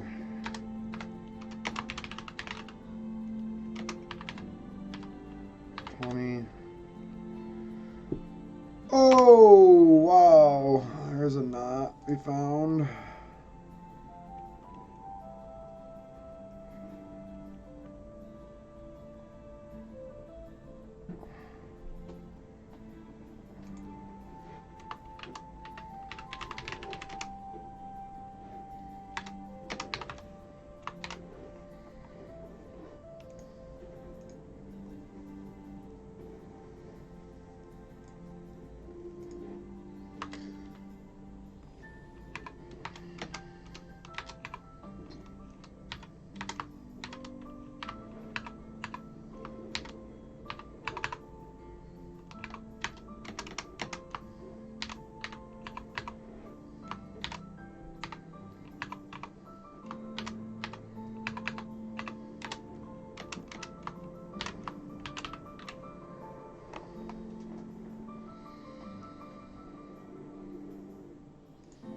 So let's look at this.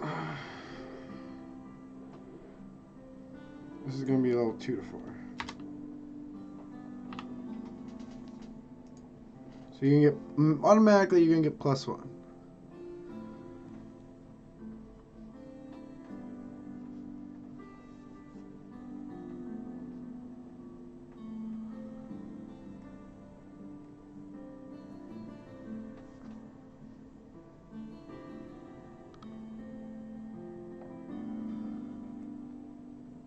Okay.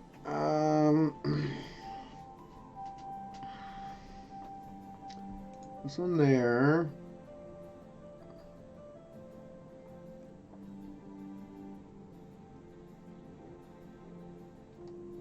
So I think all these pluses are fine because until you start breaking even,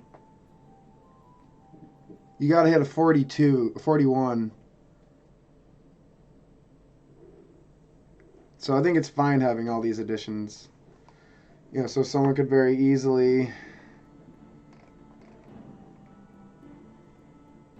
Let's see.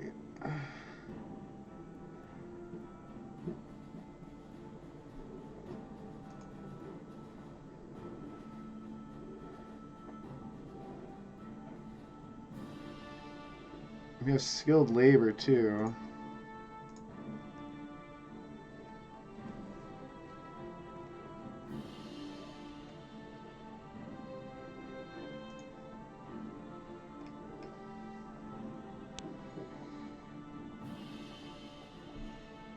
Yeah, we getting plus. So I think, yeah, and on top of that, I should be adding their proficiencies.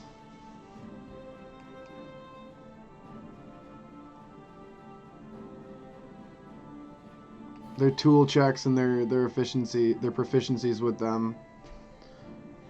If they have a proper tool set for the business, it's going to be a +1. If they're proficient, it's their proficiency.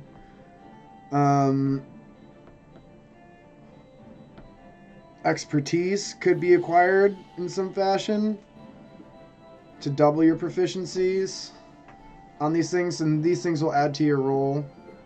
I don't really think I need to write that in.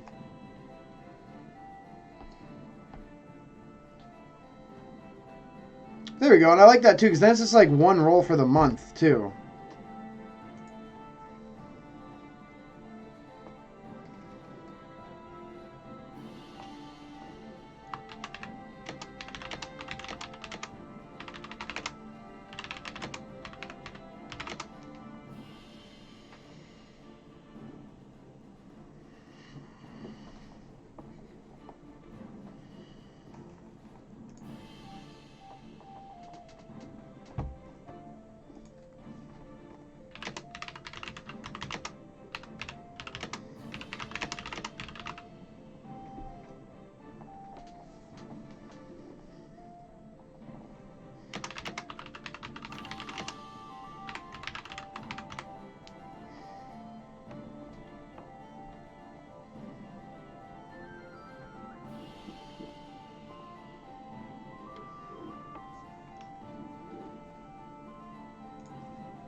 Okay.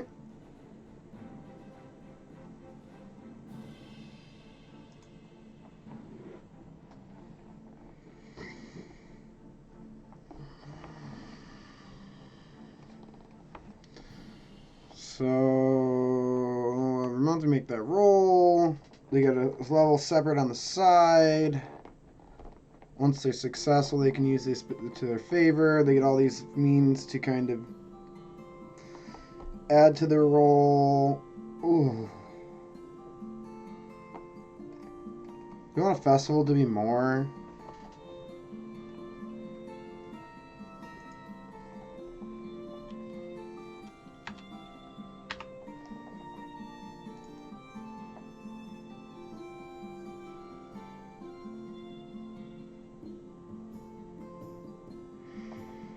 Okay. I think that's all that I need for profession. I think that's done. And I got it all on one page too, which is awesome. And I think I don't need these anymore.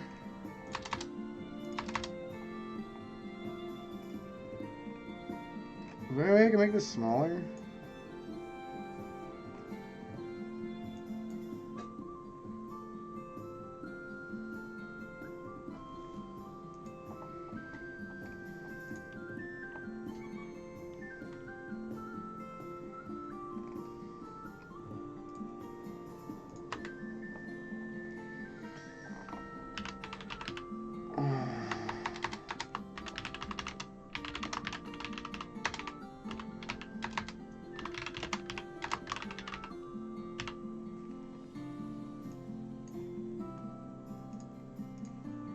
Did it to me again? It's Happy Birthday in a tavern song.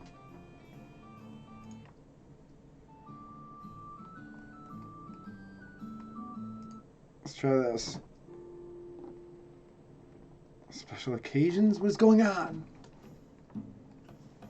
It's too many individual songs. Do an old favorite.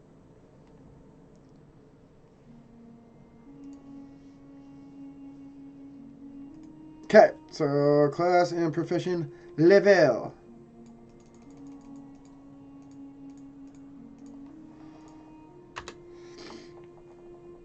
Do do do do. Kind of has a Lord of the Rings vibe to it.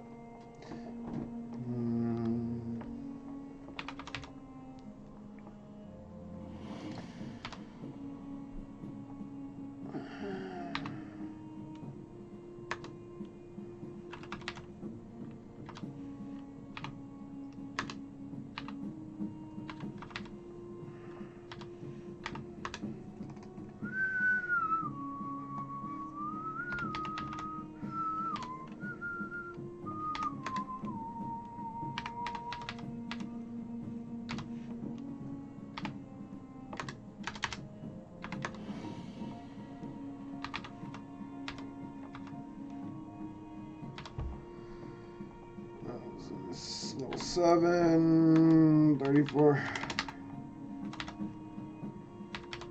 Level 8, 28,000. Level 9, 64,000 is 10. And then 85 is 11. 100,000 for 12.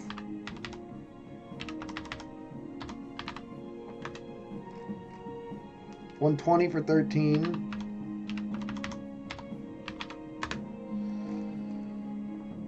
$140 for 14.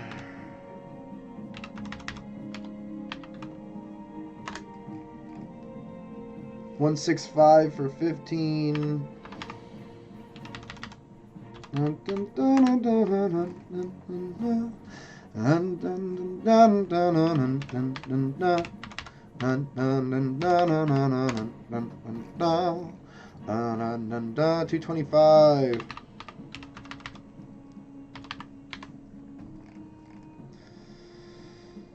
$265.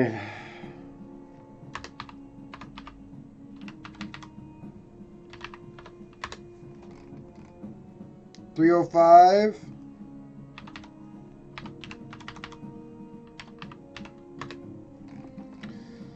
And lastly, $355.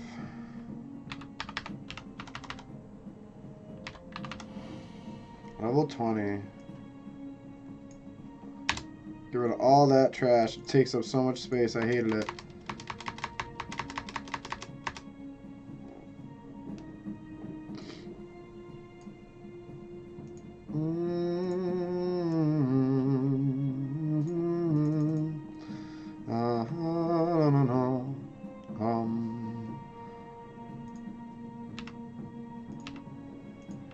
It looks better with the commas in there.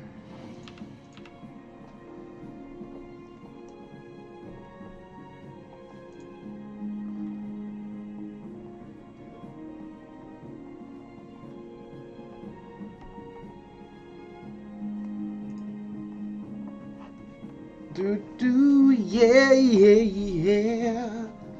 Ooh.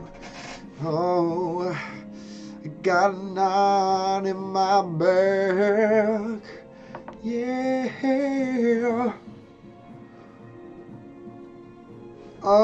Yeah, I mean, I got this character class profession levels set.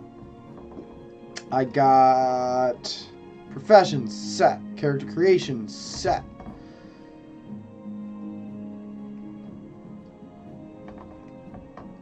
Training camp set. Main storyline set. I need to flesh out the succubus a bit more as far as like the character. And let's see here. my to-do list.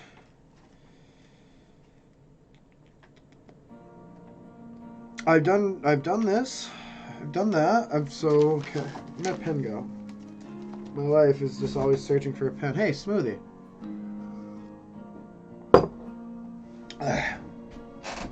There it is.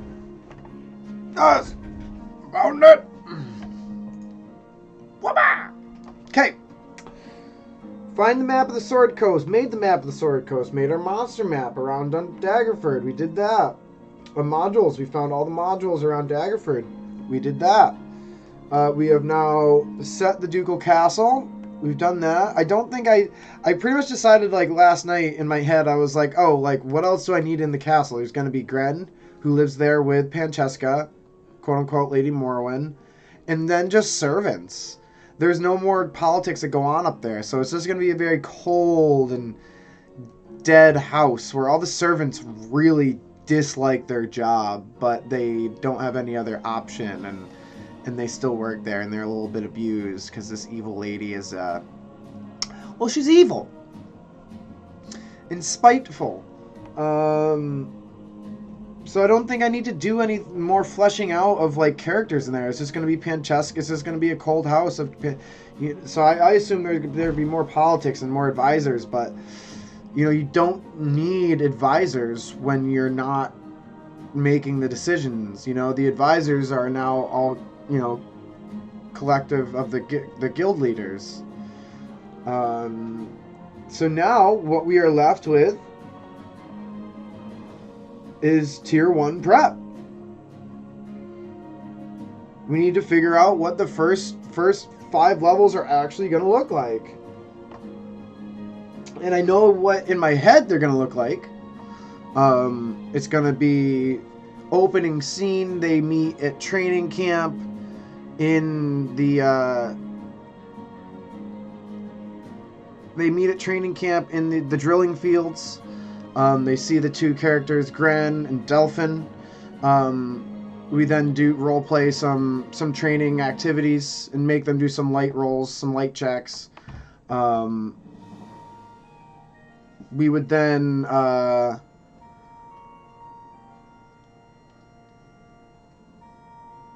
probably fade to black and fast forward to their first duty on the guard. And just so happens, they'll all be strangers standing in a line at the drilling field. They won't actually be, you know, a group yet. But I'm gonna ship them in the form of they get stationed together on the same wall. Like they're the patrol group and together, and kind of just make them a party via the militia decided so via random appointments. So they train at the field, we fade to black, we go to their first guard duty on the wall, which probably would be fairly quiet.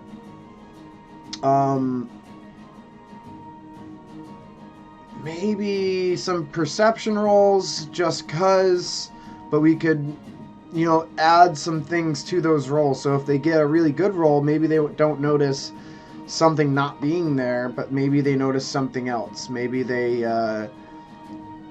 see some type of goings on or some type of information about a hot rumor going on around the city. I think that's what I want to start rumors for the Thieves Brother Guild. So I think I need to start writing down notes here. So tier 1 gets a fresh page. Tier 1, I wrote an I, whatever. I have the sloppiest handwriting ever. Drill, field, C, Gren, and Dolphin. Let's see.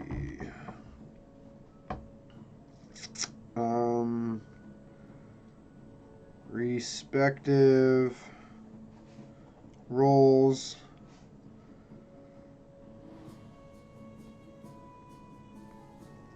Let's see.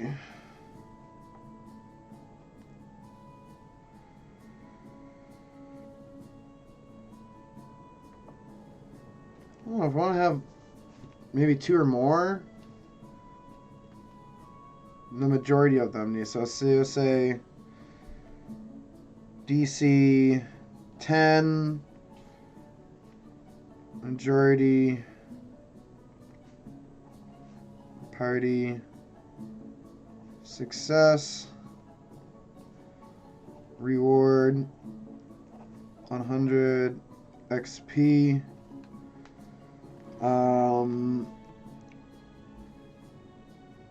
black, guard duty on the wall. Get into my office here. Guard duty on wall. Perception checks.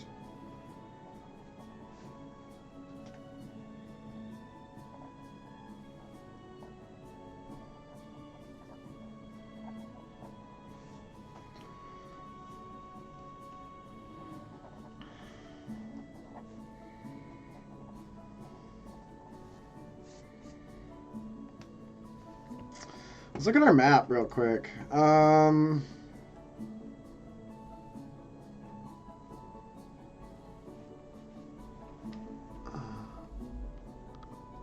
Destroyed.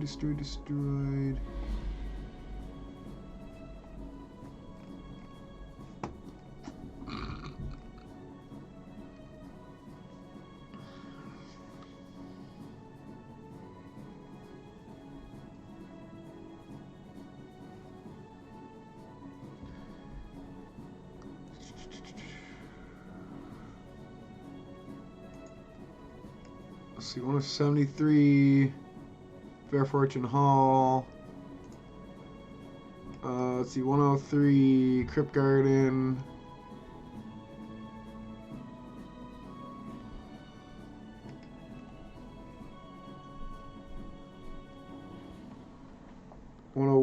Ooh, there we go.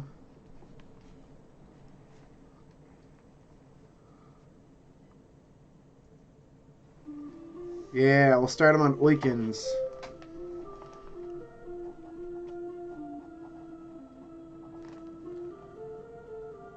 What's Oikens doing?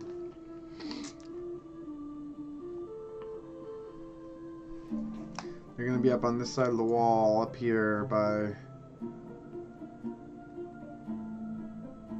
Where's 101? Oh, 98, 93, 92.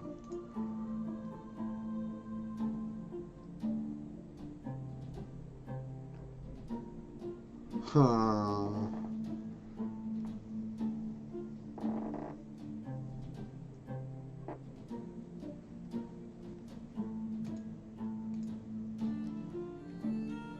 $106. Empty. That could work, an empty building.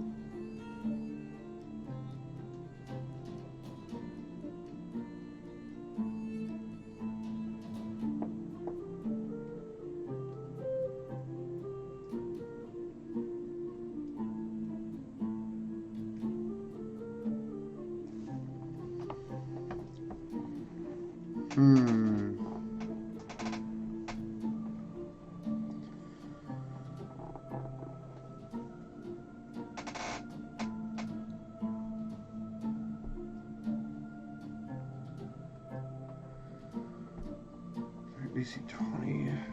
Weekends. Yeah, I don't know. See, this is where I'm stumped. I gotta start making some encounters here. I gotta start coming up with some ideas to kind of move the story along. So,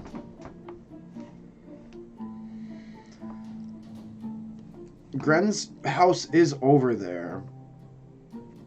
So there could be, but I don't know if they'd want to, I don't want to start that so soon. I think, like I said, I want to start on the Thieves' Brotherhood is where I want to kind of gravitate, because they're going to be young, fresh players, like level 1 to 5-ish. So they're still molding who they want to be, picking what, you know, so I want them to know of the Thieves' Brotherhood. And I don't know how I want to do this.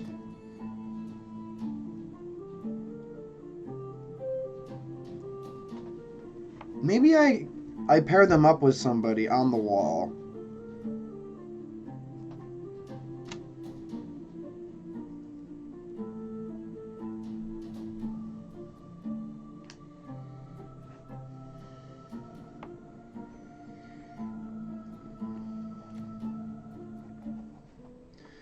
And pair him up with some like high-ranking person or just a veteran person that's been there.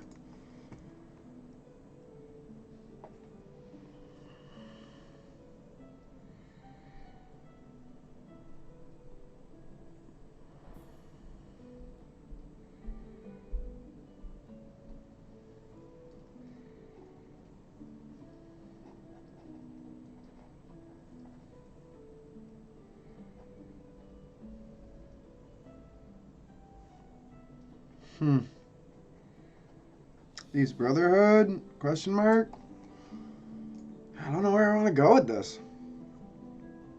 You know, I think it's time to table. I'm stumped. I think I've had a really good session. And we'll figure this out with some dreams and some sleep and some thinking, some outward thinking, some inward thinking, some, I don't know. See what I got? I got nothing for you.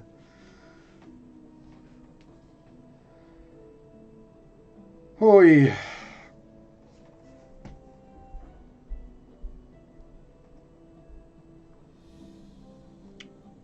Maybe just play some games. No, I'll do some maps. We don't need this anymore. Leave that up. I don't need this anymore. Don't need that anymore. Never needed that.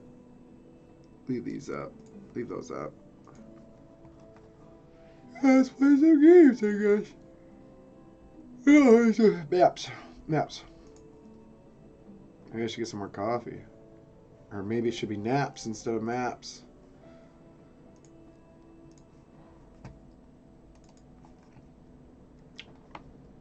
Maybe let's poke around with some DA, I guess. Probably should take another fiber.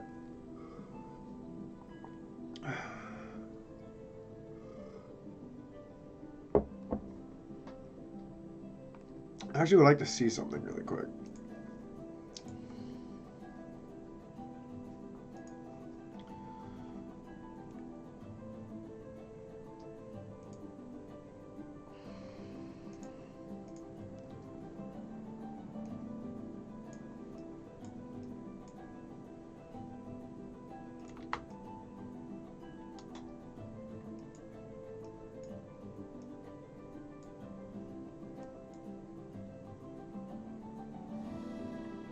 Maybe if I can find the right perspective for this, I could put like DA out the window.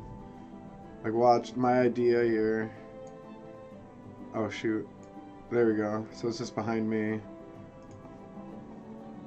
So this is my idea. Is to have like what my DA is gonna be, like a little window behind me. But it's gotta be, I gotta have a flat wall behind me. I can't have this corner. But I do like the office, how it kind of comes to a point here, because it creates space around me. It creates a 3D. But I guess I could put a flat wall there and then do diagonal walls on the other side. We'll do that for round 2.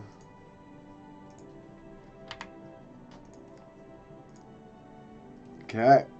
Hey there. What's going on? Just getting my Dungeon Alchemist up. We're gonna just end the session with some maps here. I think I'm just about ready to go take a fiber, but this is the map that I've been working on. This is a to-scale rendition of Daggerford. This is just one quarter of the map, but this is going to consist of about 10 or 11 of these size maps all together to make Daggerford collectively as a whole. And it'll be the maps that I use for my campaign, as the story I want to tell is one inside Daggerford. Is one of what the players decide to do with their lives. Alright. Okay, I'll be right back. I'm gonna leave this up for a second, and I will see y'all soon.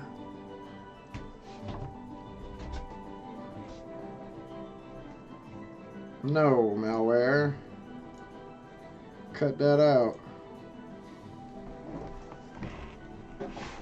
Oh, stuck.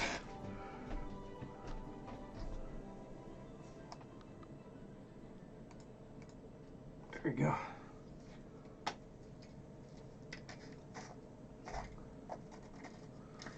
I just don't want to open that, do anything with that.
Okay, we're back.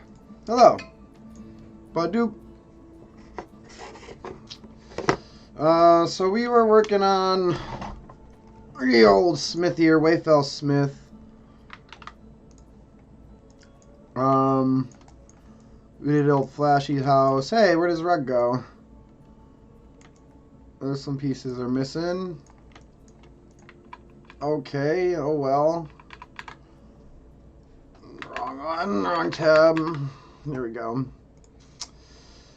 140. 140 is the Carpenters League, a woodworking house.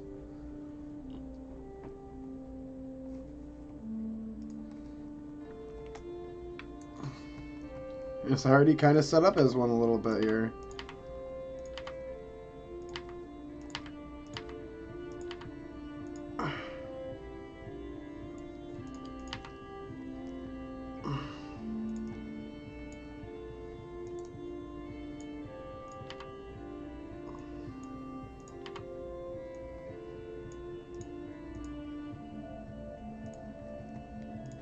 Okay, don't need this. Let's put a door on this bad boy. Oh.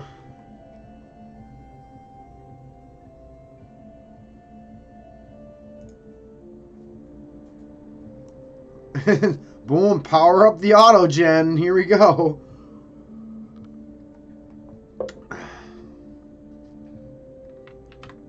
Well, 1, 2, 3, 4, 1, 2, 3, 4, 5. Could use a double. Let's put the door on the end here.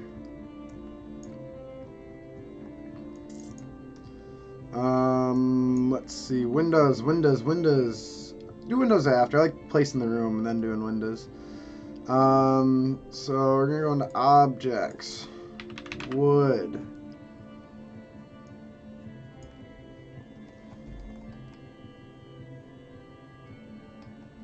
Oh, just like a pile of wood. Here we are. Some firewood. I think actually, yeah, so here we go. I'm going to switch the perspective. This place is just going to have like a little loft. Platform should be in here.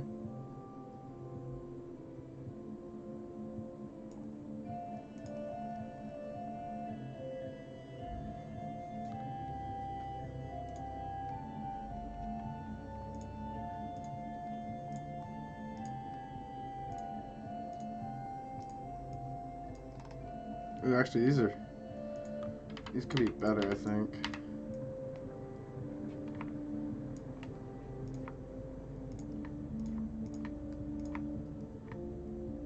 There we are. Ladder as such.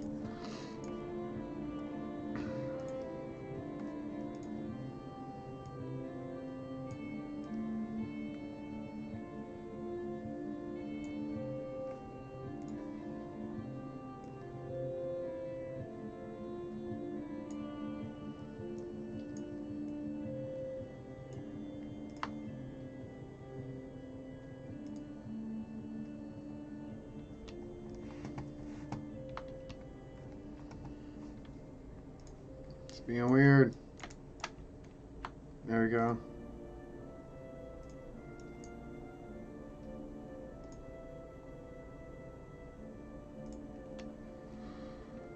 Switch back. Raise this up a little bit.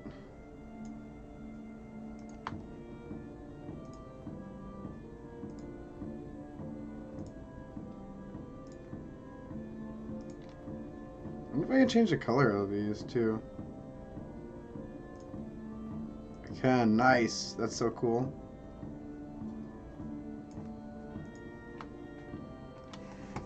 Here we go with the weird restrictions on the mouse here.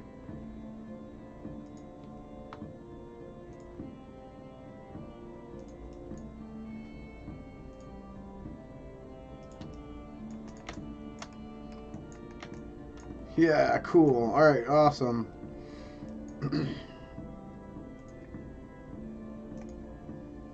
There's a low one. So you can change the color.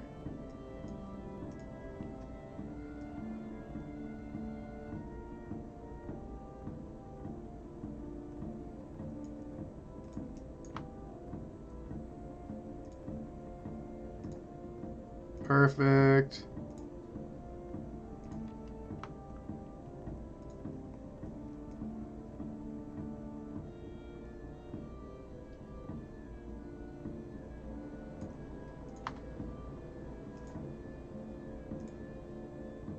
Slam a bunch of these in. 3 layers is what I did for the last one.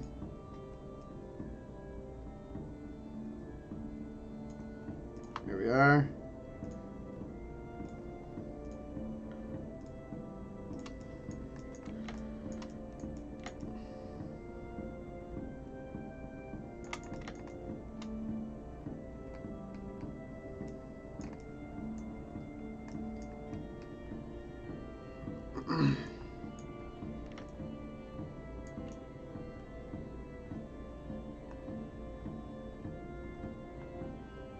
You really can't notice a difference in them. I don't like it.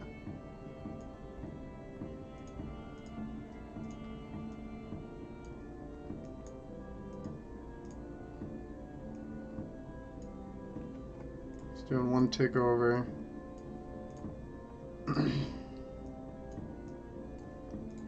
One tick, 1 tick.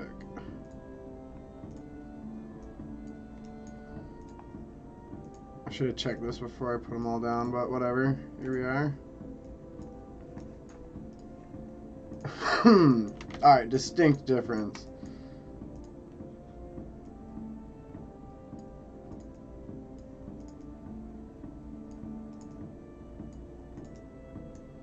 There we go. Beautiful. And then we'll just do like some rough wood underneath it.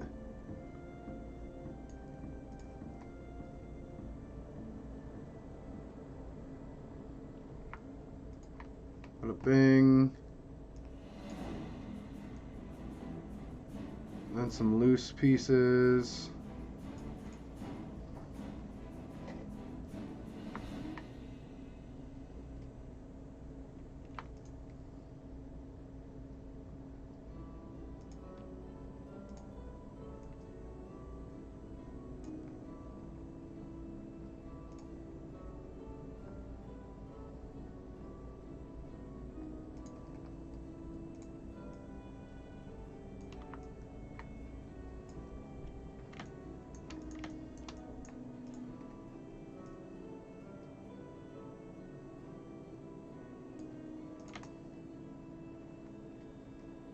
You can see it over here. Beautiful. So see what I did is I just flipped one so I didn't have the repeat of the I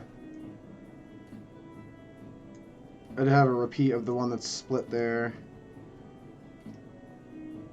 And then where those wooden chunk planks, these pieces.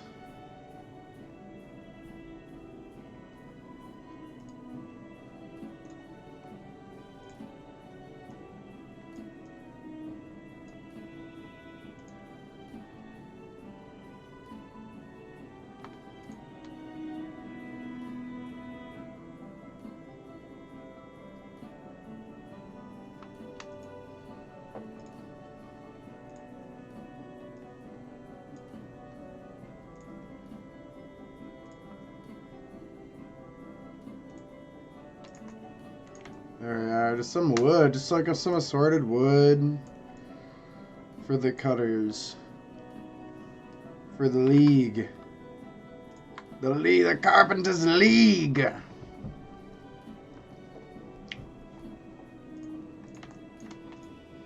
Then we'll just do some basic arrangement here. Carpenters, let's do floors because they would probably have a nice wooden floor. Something like this.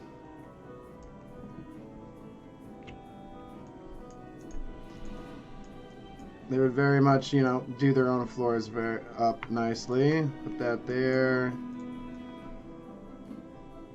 I'm gonna put a raised desk. Let's get rid of that.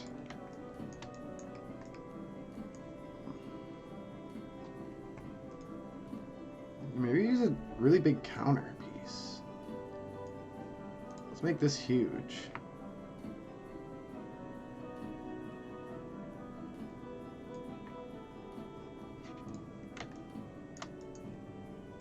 Now let's sink it down.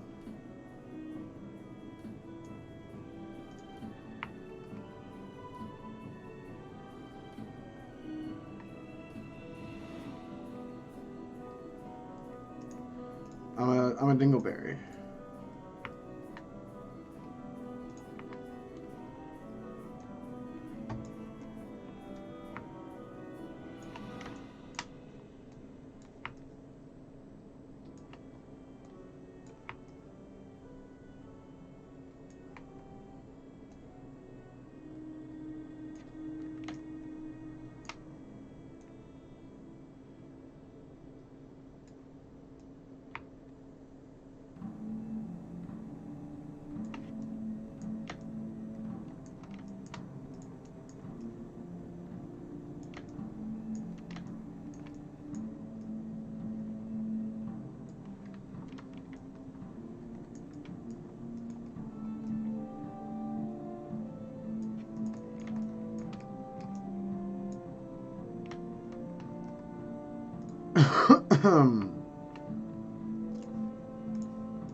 There we are.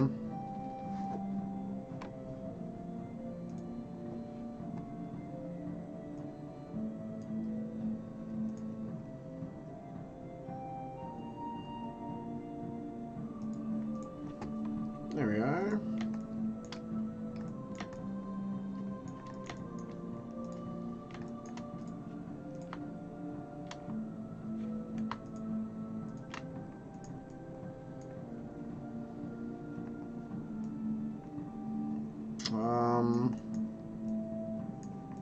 They're using the nice wooden counter.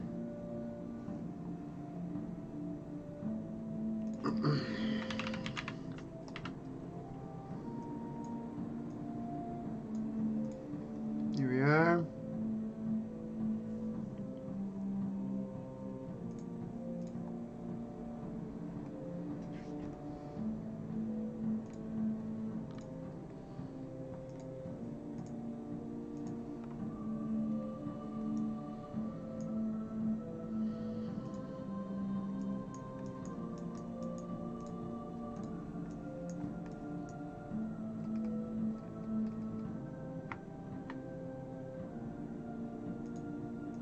Bang.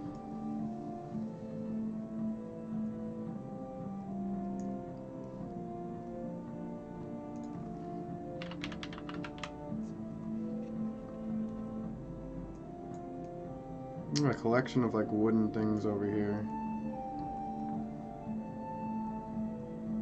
Crosses.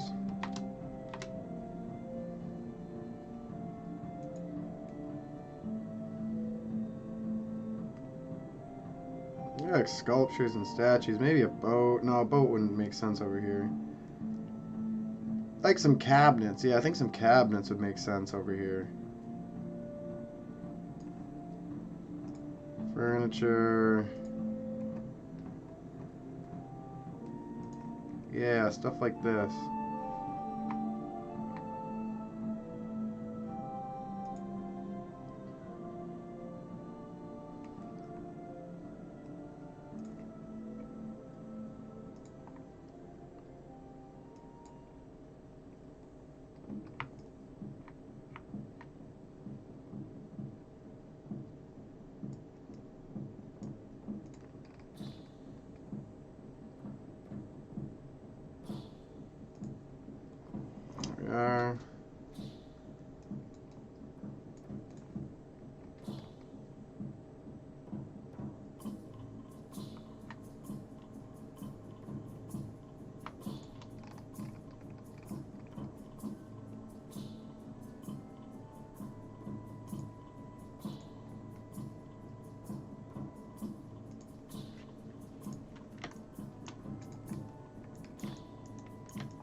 Smaller, maybe.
Nice. That's what I was looking for. Stuff like this.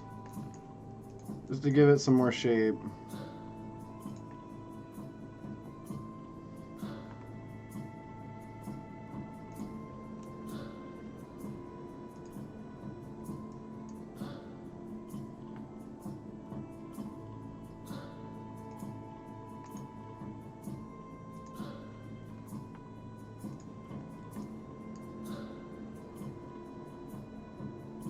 Oh, like this. Like sneak one of these things in. Dude's working on this. Nice, dude's is working on a statue over there. Okay. There we go. There's a wood carpenter's guild.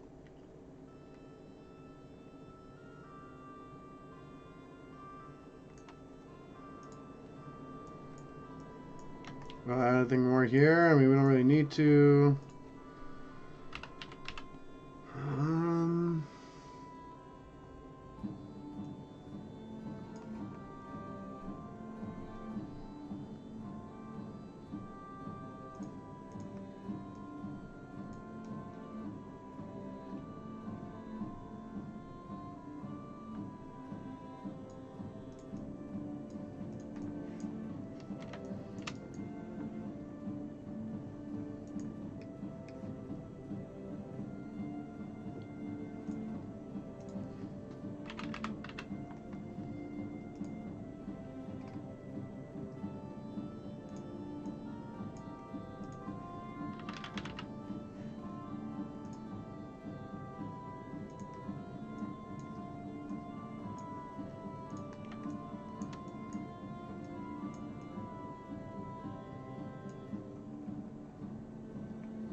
Oh, here we are.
There we go, just give it a little bit more life.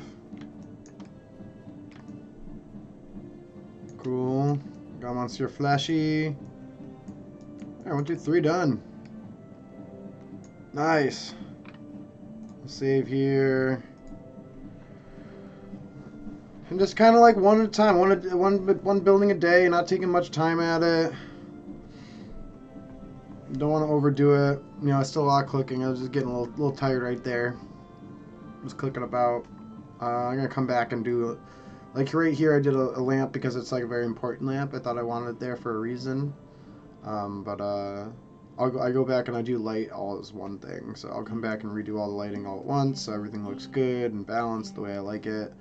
And then I do a night map, not night map. Let me do 2 versions.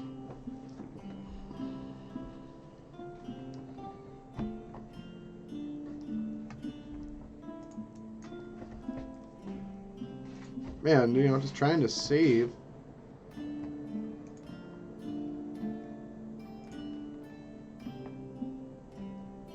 Alright, there we go. Hey, Sheezy OG, what's going on? Just seeing your message here. I'm just finishing up in DA here. Just wanted to do a couple more minutes of stream here to cap it off.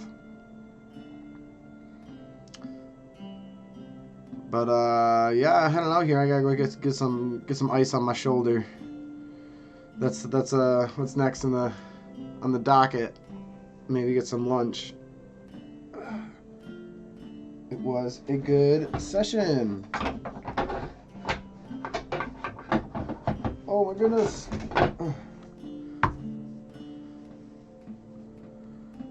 Ooh, yeah.